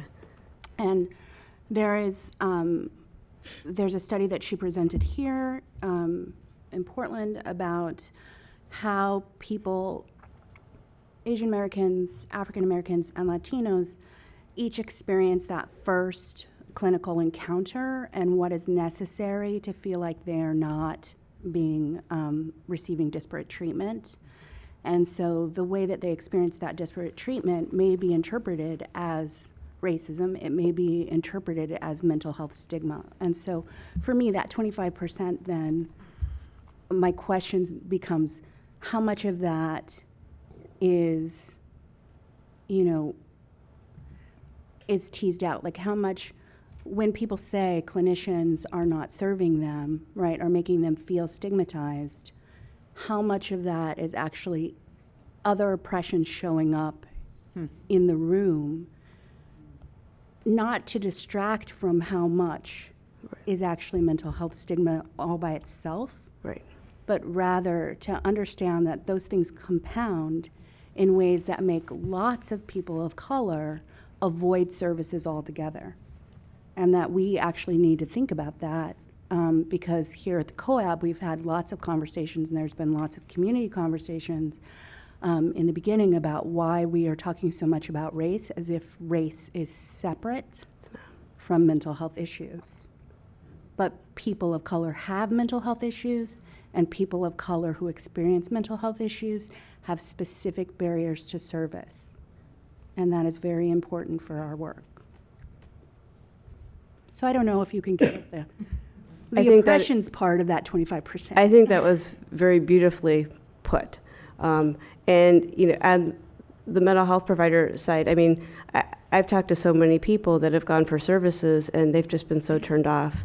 And you're right, Leslie Snowden's done some studies too, looking at if you're African American and you show up at an emergency room in crisis, you're more likely to get a schizophrenia diagnosis than a white person coming in presenting the same way who gets a depression diagnosis. So they're quicker to jump to the more serious, also more likely to do involuntary type treatment. And I don't know many people that want to show up to a doctor and suddenly lose control of what happens to them. And so why would people not go and to services? I mean, I don't like turning over control of my life to someone else. I mean, there could be a point where maybe I'm so ill that I'm not making good decisions, but people don't want to take that chance. Families don't want to take that chance because they're worried about how their loved one will be treated, and they might lose the ability to have an input in that process too. And I've even seen in Chicago, we've had some really horrible cases where families call for a mental health crisis, but they don't tell the call taker that their loved one has a mental illness because they're afraid to tell them. And it's not because they don't know. They don't want that in the record. They don't know what that's going to mean for what happens. And it's a very real fear. And I think we're going to be working on this for a long time, but we need to do a lot. Absolutely. It just kind of reminded me of a deal that Catherine and I actually experienced. Yeah. Where I brought that young girl that was Hispanic, and everyone kept thinking that she was intoxicated, but she had been actually given the date rape drug. And I kept advocating that there was something wrong, and no one was listening to me. Well, she's just drunk. She needs to go to detox. I'm like, no. She tried to hang herself in the back seat of the officer's car at detox. That's when they called, and we went to check her out. I was like, yeah, I think she needs to go to the hospital. Oh, she's just drunk. No, her memory's now coming back. Now she's curled up. Now she's saying crazy things. Well, what? Well, her father raped her. Finally get a hold of her mother out of state, and sure enough, her biological father was in prison for that. So you're having to do all these things to fight for somebody. Right. I don't know if it was because Catherine understands advocating for someone, that I understood that, I don't know, being just looked at maybe differently. I don't know. But it was just funny that she didn't want to deal with anyone but myself. And then I told her, hey, I know Catherine. She's going to take really good care of you. But I definitely saw that firsthand as far as, let's just get them out the door versus looking further in. And the fact that they can't even have a test to show if someone is given that drug. Wow. Yeah. Yeah, I've got a question for Jakari. I was just wondering, when other police are doing that, being dismissive, saying she's just drunk, how do you educate them? How are you holding them accountable for their behavior? That was the doctor. The officers were fighting for her. It was the. I was told I need to take. That was the doctors. Yeah. Oh, wow. I was fighting Okay, the doctor. thank you. Yeah. That's sad. And the thing is it wasn't just the fact that she had this PTSD, because I'm like, why are you trying to kill yourself tonight? Talk to her mother, who, she tried to do that right after her assault when her father did that. Well, why did you then try to kill yourself again tonight? Well, because something probably happened to her again that night. And it was taking a long time. I had to tell, hey, don't let anyone in the room. I'm now getting more and more of this information. I don't want anyone else to come in here because her memory's coming back. And people barged in the room. Okay, what's going on? We just drank too much. And I'm like,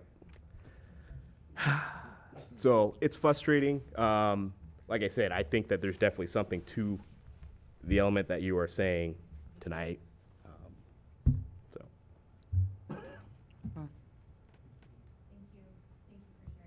Definitely.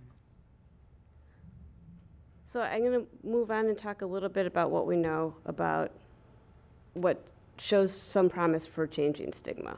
And you can kind of simply break them down into 3 different strategies that are sometimes used together. So when they're used in practice, it's not quite as categorical. But there's 3 strategies that have been looked at in the literature. One of them is protest. So, and that's more commonly used against sort of negative media portrayals of people with mental illness or specific cases of discrimination. NAMI does a lot with stigma busters. I don't know how active that's been, but a few years ago it was very active in writing letters to media outlets, to companies that were advertising. I don't know, everybody's probably seen some of the Halloween costumes that are pretty stigmatizing, so they took on some of those places as well, and they've had some success. And this is a few years old, but given that it's almost Valentine's Day, relevant. This was from Vermont Teddy Bear. One year they actually had their Valentine's teddy bear in a straitjacket. And so it was dressed in a white straitjacket embroidered with a red heart. This bear's a great gift for someone you're crazy about. He comes with a commitment report stating, can't eat, can't sleep, my heart's racing, diagnosis crazy for you. Trust us, she'll go nuts over this. It's kind of stigmatizing. And so Stigma Busters got on it. They wrote all sorts of letters. They got Vermont Teddy Bear to agree to not make any more of them. So they sold what they had. That went out. And apparently one of the top executives there actually sat on the board of a local psychiatric hospital too. So apparently he didn't figure that out in advance. But this is actually probably a pretty mild example. There's a lot of really horrific examples, stigmatizing examples. I can remember the Halloween costume, Annie Rexick, which is a recent one this year that was protested by a couple of groups. What we know about protest is, one, it can stop the behavior that you want. It can get companies to stop advertising in a certain way, but it doesn't necessarily change attitudes. Oftentimes it creates more of a pushback. So it won't necessarily decrease stigmatizing views, but it may remove some images or some particular practices. So it can be effective for that. Just you can't assume that it'll actually change somebody's attitudes about it. So it's useful in that sense. Doesn't necessarily increase what you want to see. Yeah, it's much like Caitlyn Jenner too. The same thing happened. People complained about the Halloween costume that was like Caitlyn Jenner's. And a lot of people wrote letters to the company to stop selling that costume. So just a similar concept. Right. So you can get something removed, which overall is probably good because the fewer stigmatizing images that we're bombarded with, over time, that's a good thing. So that's useful there. Certainly it can be useful for getting certain companies to change certain practices that may be stigmatizing. Not so much on the particular specific attitudes. But there's a lot of other interventions that work with educating people about mental illness.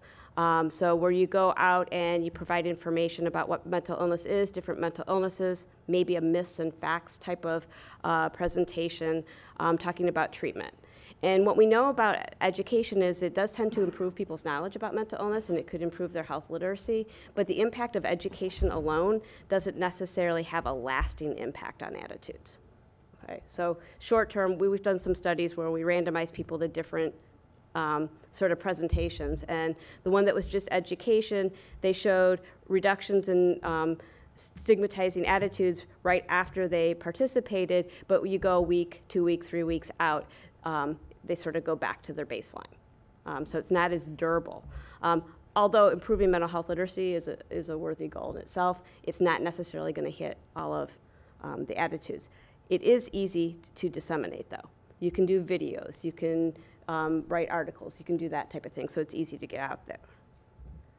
So what works the best for reducing stigma is contact. And so contact could be a presentation where you have a panel of people that talk about their experiences and maybe answer questions and interact with the audience. That can be really powerful for changing attitudes, and that seems to stick, basically. That's a more durable change in people's attitudes because you actually kind of create some compassion and empathy and the understanding where it's not that other group. It reduces that othering piece. Contact could also be just if people are comfortable disclosing that they have a mental illness. So we all know people with mental illness, but we might not know they have a mental illness. So if people become more comfortable disclosing and people have those interactions and realize, wait, I'm just dealing with another person, that could go a long way as well.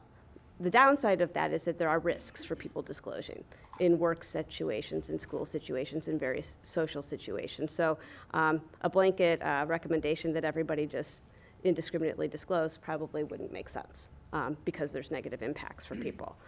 But certainly doing sort of interventions where you have people that share their stories, doing it face-to-face is best.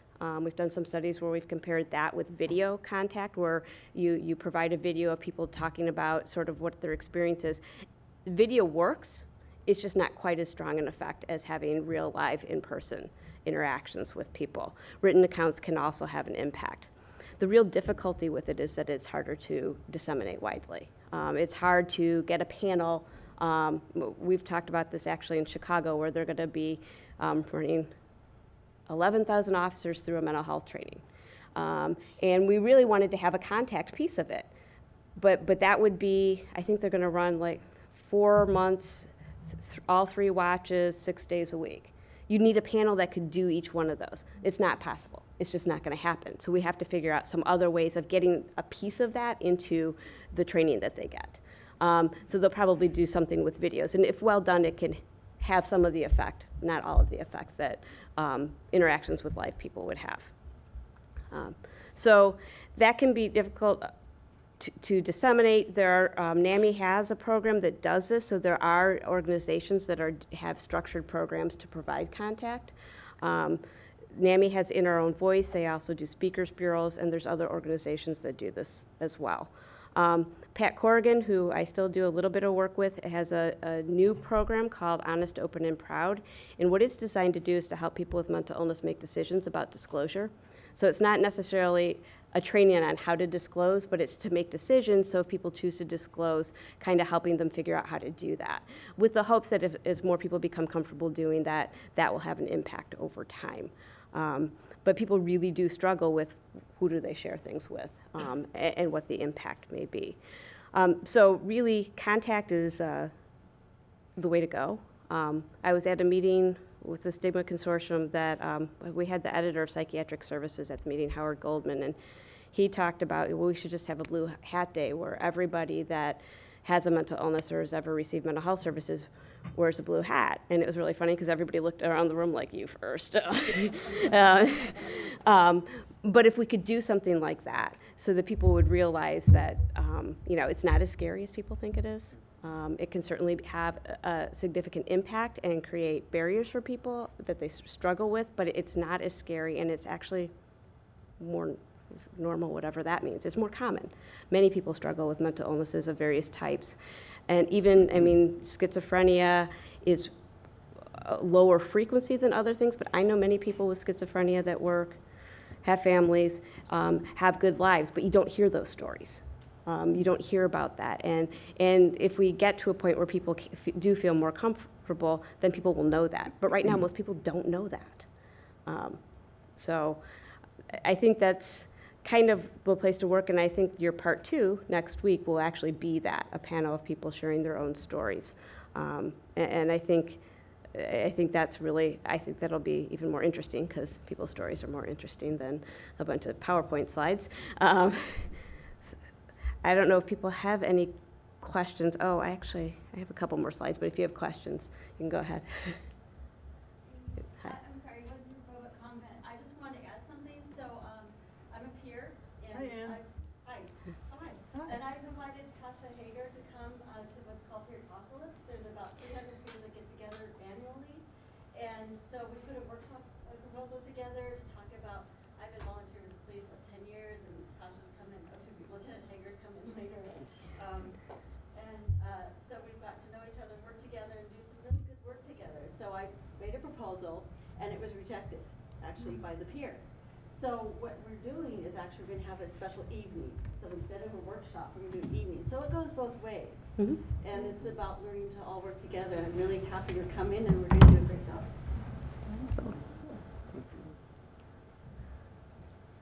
Go ahead.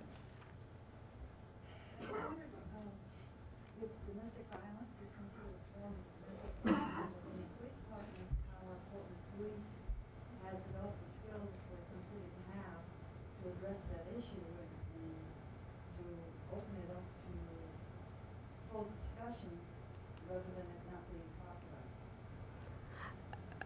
In terms of if domestic violence, I'm not sure if you mean the experience of the trauma of being in an abusive situation or if perpetrating, but in itself, neither one would be considered a mental illness, but certainly the impacts of that trauma could lead to people to having PTSD, various other types of mental health issues.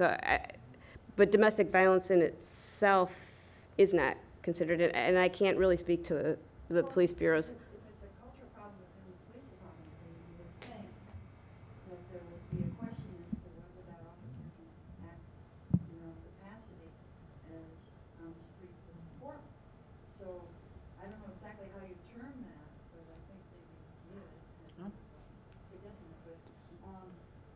seems to me that is something that needs to be addressed in some fashion. No, I'm thinking that the domestic violence is something that can be applied to the mental health issue with PTSD, maybe tremors, anxiety, different isolation feelings. That is a mental health issue, but with mental illness, I wouldn't necessarily say that. I would say mental health issue, not necessarily considering that person mentally ill, but that's how I approach it. I'm hearing a bit of a different question from Nancy.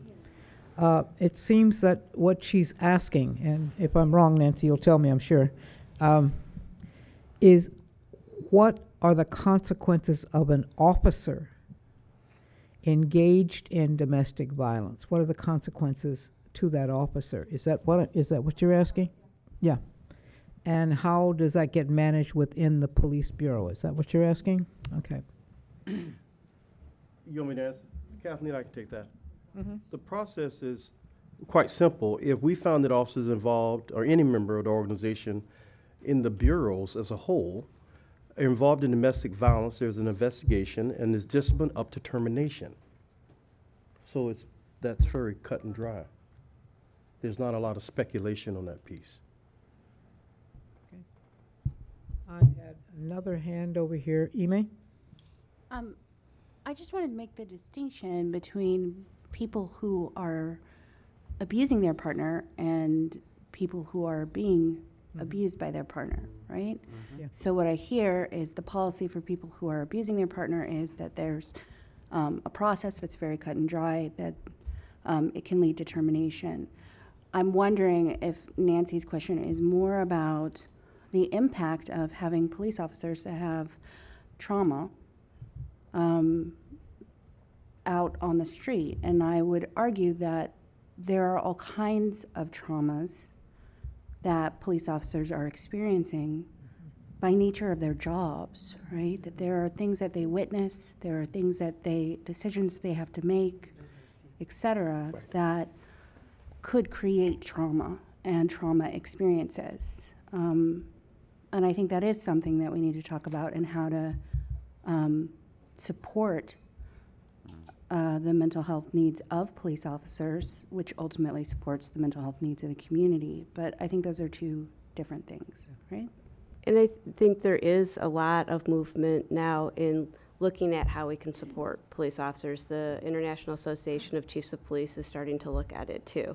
But certainly police officers are human beings that could experience mental health difficulties in their lifetime, plus their job exposes them to a lot more trauma than many people experience. So I think Amy's right. We need to look at what are the supports. What is it within a police? How can you help encourage officers who may be struggling to actually seek help? Because that's very difficult to do, because there's stigma within the police department too. That's a very difficult nut to crack, because there's several layers there, that they may be struggling. What does it mean if I ask for help? Does that mean I might lose my job? Which it shouldn't, but people may worry about that. So I think there's a lot that's being done now, but I think there's going to be a lot more movement, even nationally, in the next 5-10 years, in looking at that. Yeah, Laura, go ahead. Ask the question and make a comment. Yeah.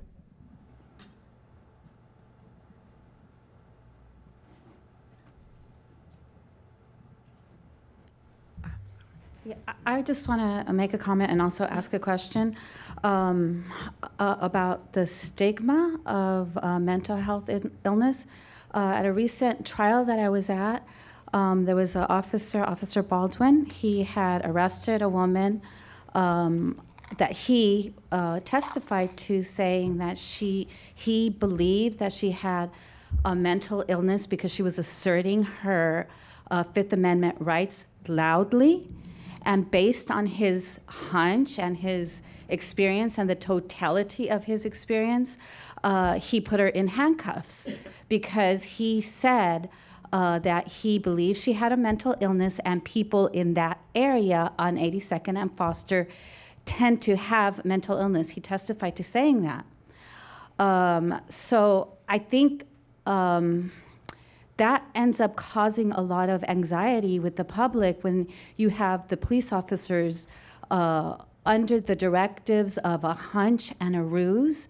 Under a hunch, he thought that she had a mental illness because of his historical experience in that area. The police department exonerated him over and over under that belief that he believed that she had a mental illness. Or a mental health issue. I don't remember the exact wording that he used. But those directives are going to continue to hurt the public unless that type of wording is completely gone and not and the police don't have the ability to use that. And when you think about the totality of that experience, her experience and her reacting to not wanting to give the police her name out of fear, nobody took that into consideration as to the facts and totality. So I just wanted to make that comment. But my question is, I just wanted some clarity of the difference between a health issue and a mental health. I think it was Philip. I can't remember which. There were two different terms. You're right. It's a mental health issue versus mentally ill or mental illness. Yes, if you could please clarify that, what the difference are. Thank you. If someone has a mental illness, basically the way it's diagnosed, people have to sort of meet certain criteria for a diagnosis. A mental health issue, you could have a mental health issue and not have a mental illness. Right. Does that make sense? Or so you could experience a mental health crisis, but not actually have a mental illness, because it's more of a mental health crisis would be fear. Would that qualify? Like somebody is fearing for their life and. Reactive depression. I mean, Reactive it could be someone who may be feeling suicidal because some really horrible things just happened in their life, but they don't necessarily have an ongoing problem with depression or anxiety or something like that, but they're having a mental health crisis at that moment. And there certainly are people that have mental illnesses that periodically have mental health crises too. So I think that's sort of where the differences are. And in terms of, I don't know the case you were talking about. Generally, I mean, I don't think the directive says you can handcuff someone just because you suspect they have a mental illness. I think. But that's what he testified. Okay, so. That's what he said on the stand under oath. Okay, I don't believe that's what, the directive doesn't say that. It's But. an unwritten directive because all the police officers mention the word hunch and ruse. So it is a directive under the Portland Police Bureau.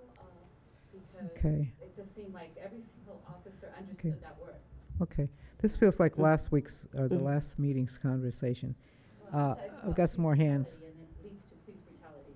Okay. I had V, then I have Jakari, Siadam, and Vince.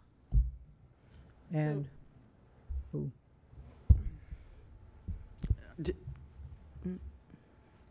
Oh, okay. Dr. Watson, just real quickly, could you explicate the different types of mental illnesses, the classifications? Class 1, Class 2? I mean, if you look at the DSM, and I'm actually, since I'm not a practicing clinician, I'm not quite as up on the DSM-5, which just came out, but there's only minor changes. But you tend to have, you have affective disorders, which includes depression and bipolar disorder. So those are disorders of mood. So people either, if they're depression, it's low mood. If it's bipolar disorder, it's a combination of low and high moods of varying severity. You can have psychotic disorders, which include schizophrenia. With bipolar disorder, you can at times experience psychosis. With depression, at times you can experience psychosis. Not everybody that has depression experiences that, but it does happen. You have anxiety disorders. So you could have someone with generalized anxiety, so they generally experience higher levels of anxiety that impacts their functioning. You could have panic disorders. You can have PTSD. So it's basically the affective disorders. psychotic disorders, and anxiety disorders. If you want to think about more broadly, you also have substance use disorders as well that oftentimes co-occur with other disorders or on their own, but if you think more about behavioral health. And when I think about what police are responding to, that comes into play because at the moment they're not necessarily making that determination of exactly what they're seeing. They're responding to the behavior and the situation that they're seeing and how they can de-escalate it. Is that? Yeah, so it was affective, anxious, and Psychotic disorders. Psychosis. So, Yeah. Thank you. Okay, I had Jakari Siadam, Events, and then Keith. I had a question as far as, did you guys look into maybe any stats as far as the police or, like the police being used as like a manipulation tool for someone that might be in having like a crisis issue or a mental illness, or even something where, you have like a domestic violence call and the aggressor actually calls the police, which happens a lot, and there's been actually a lot of training now for officers when you have the suspect is now trying to pretend to be the victim, and they're saying, oh, well, my wife's crazy and she's got all these issues and she might have depression or whatnot because she's in an abusive relationship, but you have to learn to see these signs and whatnot. I was just curious if you guys actually had any stats on something like that. I haven't really seen anything, but as people become more mental health literate, some people will use that to their advantage and things. But yeah, I haven't really seen much literature, but it certainly I've heard that.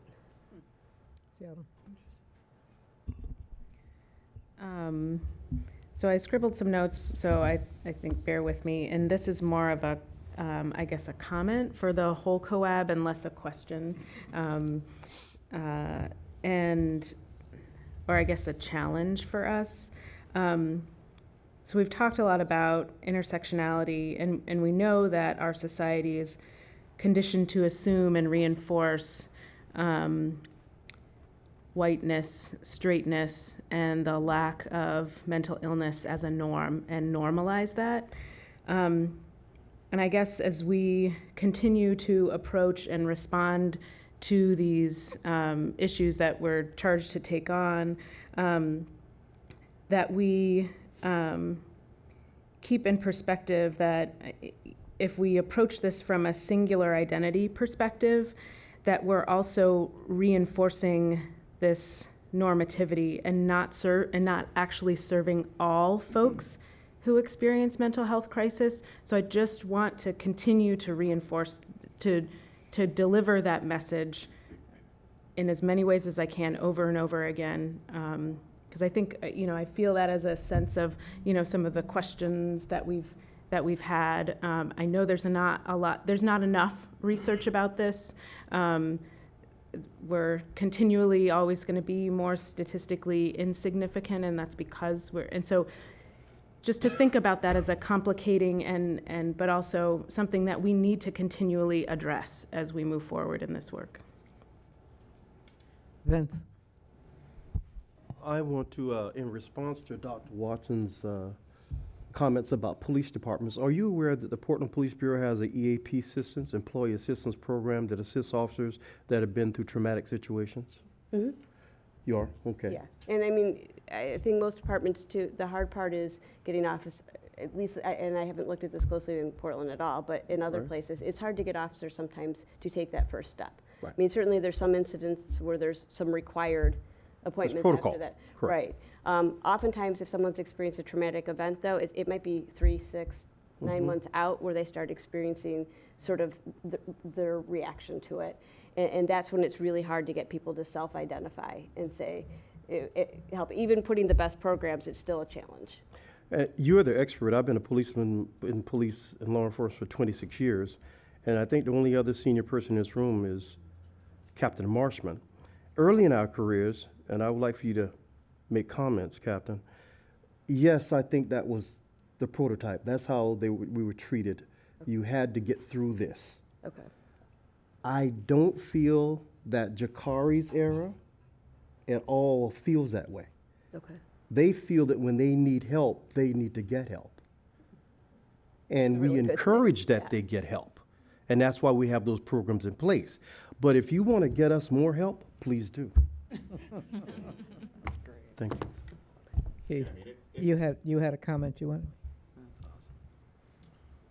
Yeah, I actually wanted to say that I saw an article a while back with the police union chief, Daryl Turner, and this was in regards to a police officer involved with domestic violence issues with his wife. And he basically said that the officer really didn't have that big of a problem, other than that he didn't know how to choose his women. So that was kind of a disturbing, and you know,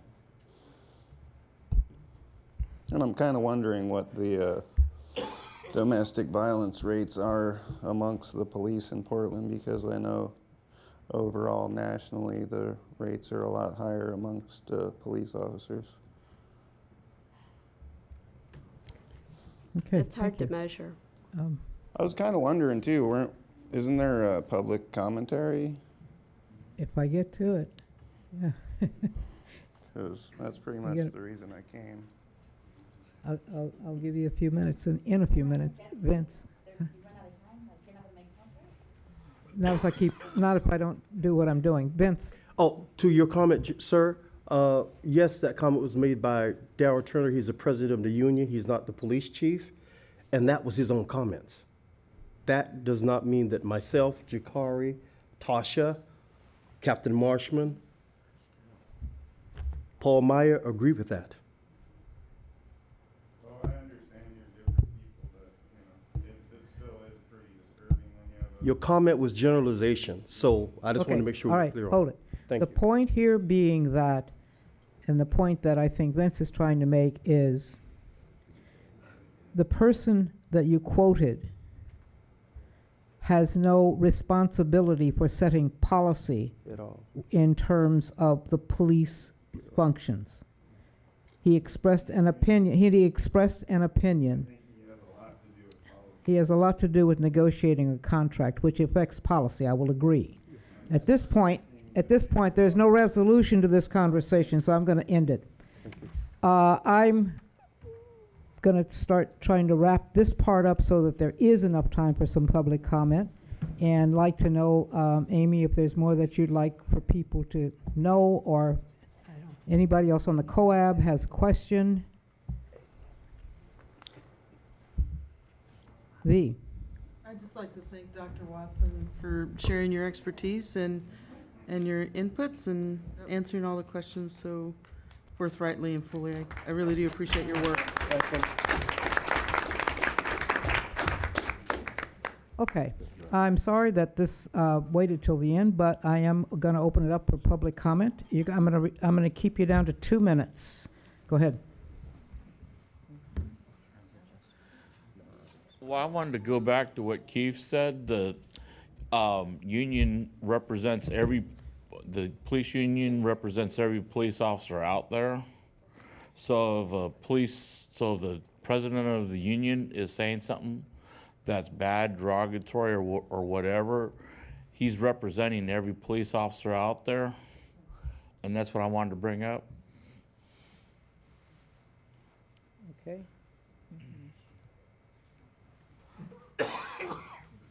Yeah, I'm Mike Schuman. I'm with Portland Cop Watch, and I've also been an attorney in Portland for pretty close to 40 years. I'm pretty much retired now. And I've had kind of a front seat at watching the police department and what's been going on in there. And the one thing that I notice is over all of those years, the same thing keeps happening over and over again. The police use excessive force. Officers are sometimes disciplined. They go into the discipline process. They appeal. They win the discipline. And the last one was just fairly amazing. Both the mayor and the police chief both said, we want this guy off the force. And he went through the process, and he was reinstated to the force. And the reason that you're here is to try and change that system, to make some rules that say that if an officer, that the rules are tight enough They're not just the totality of the circumstances win. They're, you have violated this rule and you have violated this rule, and the discipline is going to happen. And I'm hoping, beyond hope, that you do something. Thank you. Thank you. Hi, I'm Kalei Lubin from Southwest Portland, concerned citizen. I wanted to bring up the fact that I can't even tell you how many times a phone call by someone in the public describes a person's behavior as weird, and it translates over a period of time to a fatality.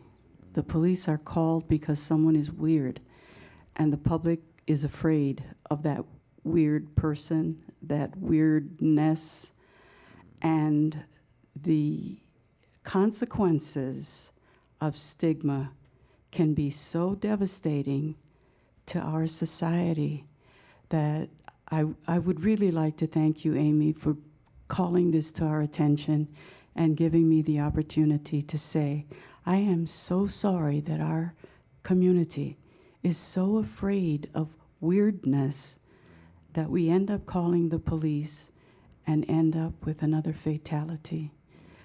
We are here meeting on a good cause, and I'd like to wish us all very, very well. Thank you, Kalei.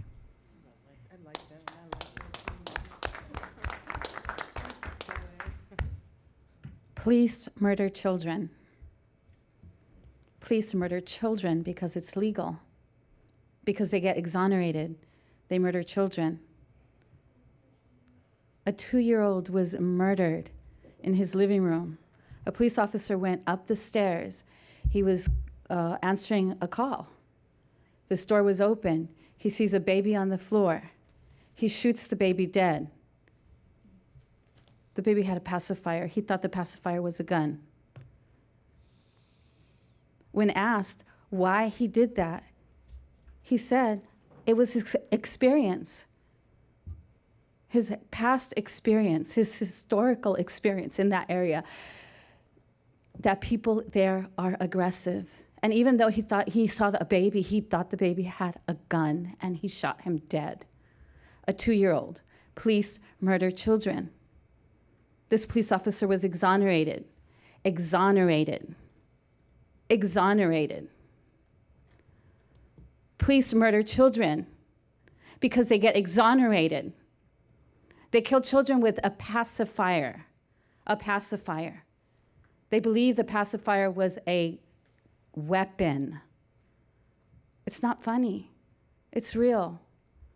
The mother said had she known that the police were in the area, that had they turned on their lights and she would have seen him outside, she would have taken the baby, closed the door, taken the baby into the bathroom, and shielded herself in the bathtub. There is real fear of the police, of police aggression, police brutality, police murder children. Wake up. It is written in our laws. It is said when we exonerate police for murdering children, it's okay. We don't care. It's a little black child in a poor Time's up, neighborhood. Laura. Who cares? Laura. Police murder children. I want to follow that up a little bit. The reason why we're, Right back here. excuse me? We have a child right back here. We have a child right Yeah. back. Well, I just want to say that, we are here because there are some problems, Laura, and we are working desperately to solve them, or diligently, and that includes the police working to solve those problems, and I hope you'll take that into consideration. I don't, but I get to, All right. Well, leave the room. I want to point out that the police are working, the police. You need to stop making commentary on my commentary. I am going to talk for as long as I choose until this meeting is over. All right. Well, I can ask you to leave the room. Yes, I can ask you to leave. I'm not going to leave. I can say over and over, please murder children because, please murdered children. They murdered Anyway. 2-year-olds. They murdered children. stop. You don't want me to say sorry. that, but I'm it's the sorry. truth. They There's a murdered children. child- You don't want me to say it, but it's the truth. They murdered children. There is a child Because in they this are room. exonerated. Please. Because they are exonerated. Stop. Please stop. They continue You're being murdering asked, children because you're they're being asked exonerated. by the board to stop, and I'm asking you, need to stop making commentary on my commentary. what I was talking to the COAB about was to recognize that we are all here working to solve some of the problems that have been raised in the comments this evening. And I think it is only respectful that we remember that, and that we are working together, to try to solve those problems. You are dividing me from the COAB. Stop. Stop. Ask her to stop. Ask her to stop. Ask her to stop. Direct that to her. I'm not going to stop. I'm the chair, and I get to Laura. talk. V. Laura. Yeah, we're Laura, about to end Laura. this meeting. We're about to end this meeting. It is now 8:19. If I'd like to have anything that the board would like to say before I adjourn this meeting. He's not listening. Laura. He's not listening to us. Laura. Laura. He has a mother. Laura. with him. We're asking. She can Laura. Stop. Let's move Laura. on. Okay. Rochelle, Thank Thank you. you. you don't get to tell Jakari what to do. He can do what he want to do. It's 8:19. We have about 10 minutes. If anybody would like to say anything or ask any more questions of Amy, anybody on the board, to ask any more questions of Amy or to make a comment about the COAB itself. Excuse me, it's public comment time. I signed up and I haven't had a chance to. Well, I haven't seen your name, Dan. Well, I signed up on the sheet. Okay, well, then, Dan, you get your 2 minutes. Thank you. So again, I'm Dan Handelman with Portland Cop Watch. I handed out earlier feedback. I don't know if you all saw that the COCL posted a response to all the input that came for the second quarterly report that was posted sometime around January 4th on the COCL website. And so we kind of responded to the response. We appreciate getting this kind of feedback because we don't get that all the time from the Bureau. And I kind of went through a bunch of points, some of which directly relate to your work. I'm not going to use my 2 minutes to talk about them because that's not enough time. The warning about the beanbag, the issue I realized wasn't that there isn't in there, it's that the warning that's currently written says stop or I'll shoot, and we think that it should say less lethal weapon somehow so that the other officers know that it's a threat to use a less lethal weapon so there's not contagious fire and that the officers use a real weapon when the less lethal is about to be fired. The issue about less lethal and the tasers, in terms of the exception that I called out in the when I made a point of order saying that you can use it on certain people in extreme circumstances, I think those weapons probably have to have those circumstances at any rate because tasers have killed people and beanbag guns have killed people. So it's always, there's always a possibility it's a lethal weapon, but I'm not going to ask you to redo your recommendations. My understanding is the DOJ hasn't necessarily gotten the amended recommendations you already made, and I know you have them as a package, but especially because the time is slipping away, I would strongly recommend you send the finished recommendations to the DOJ that you have already voted on, rather than waiting for the end of the package. So, and that's, I just really think that's a good idea. Nobody's mentioned yet today is the 1-year anniversary of the COAB. Happy birthday. On the downside, you're supposed to have had 2 meetings with the chief and a meeting with the mayor by now, and that hasn't happened. So the city is now officially out of policy on those issues. And I know I'm not the decider on that, but it's very concerning to the community. Time's up, Dan. All right, well, I just feel I need to ask if any of my comments make you uncomfortable as a board, you need to let me know. I'm hearing it from somebody affiliated with your board, and I just want to make sure that the members of the board let me know if things that I say are somehow unhelpful. Thank you. Thank you, Dan. I did sign up for public comment. This is Reverend Luke Walters. I'm the representative of PAMI, which advises Disability Rights of Oregon, assigned to follow these proceedings. And it was suggested to me of a staff attorney at DRO that I ask the COAB board if it's possible to look at a recommendation to have persons obviously experiencing mental health crisis be able to be transported in ambulances rather than the traumatizing police cars with the hard seats and all of that.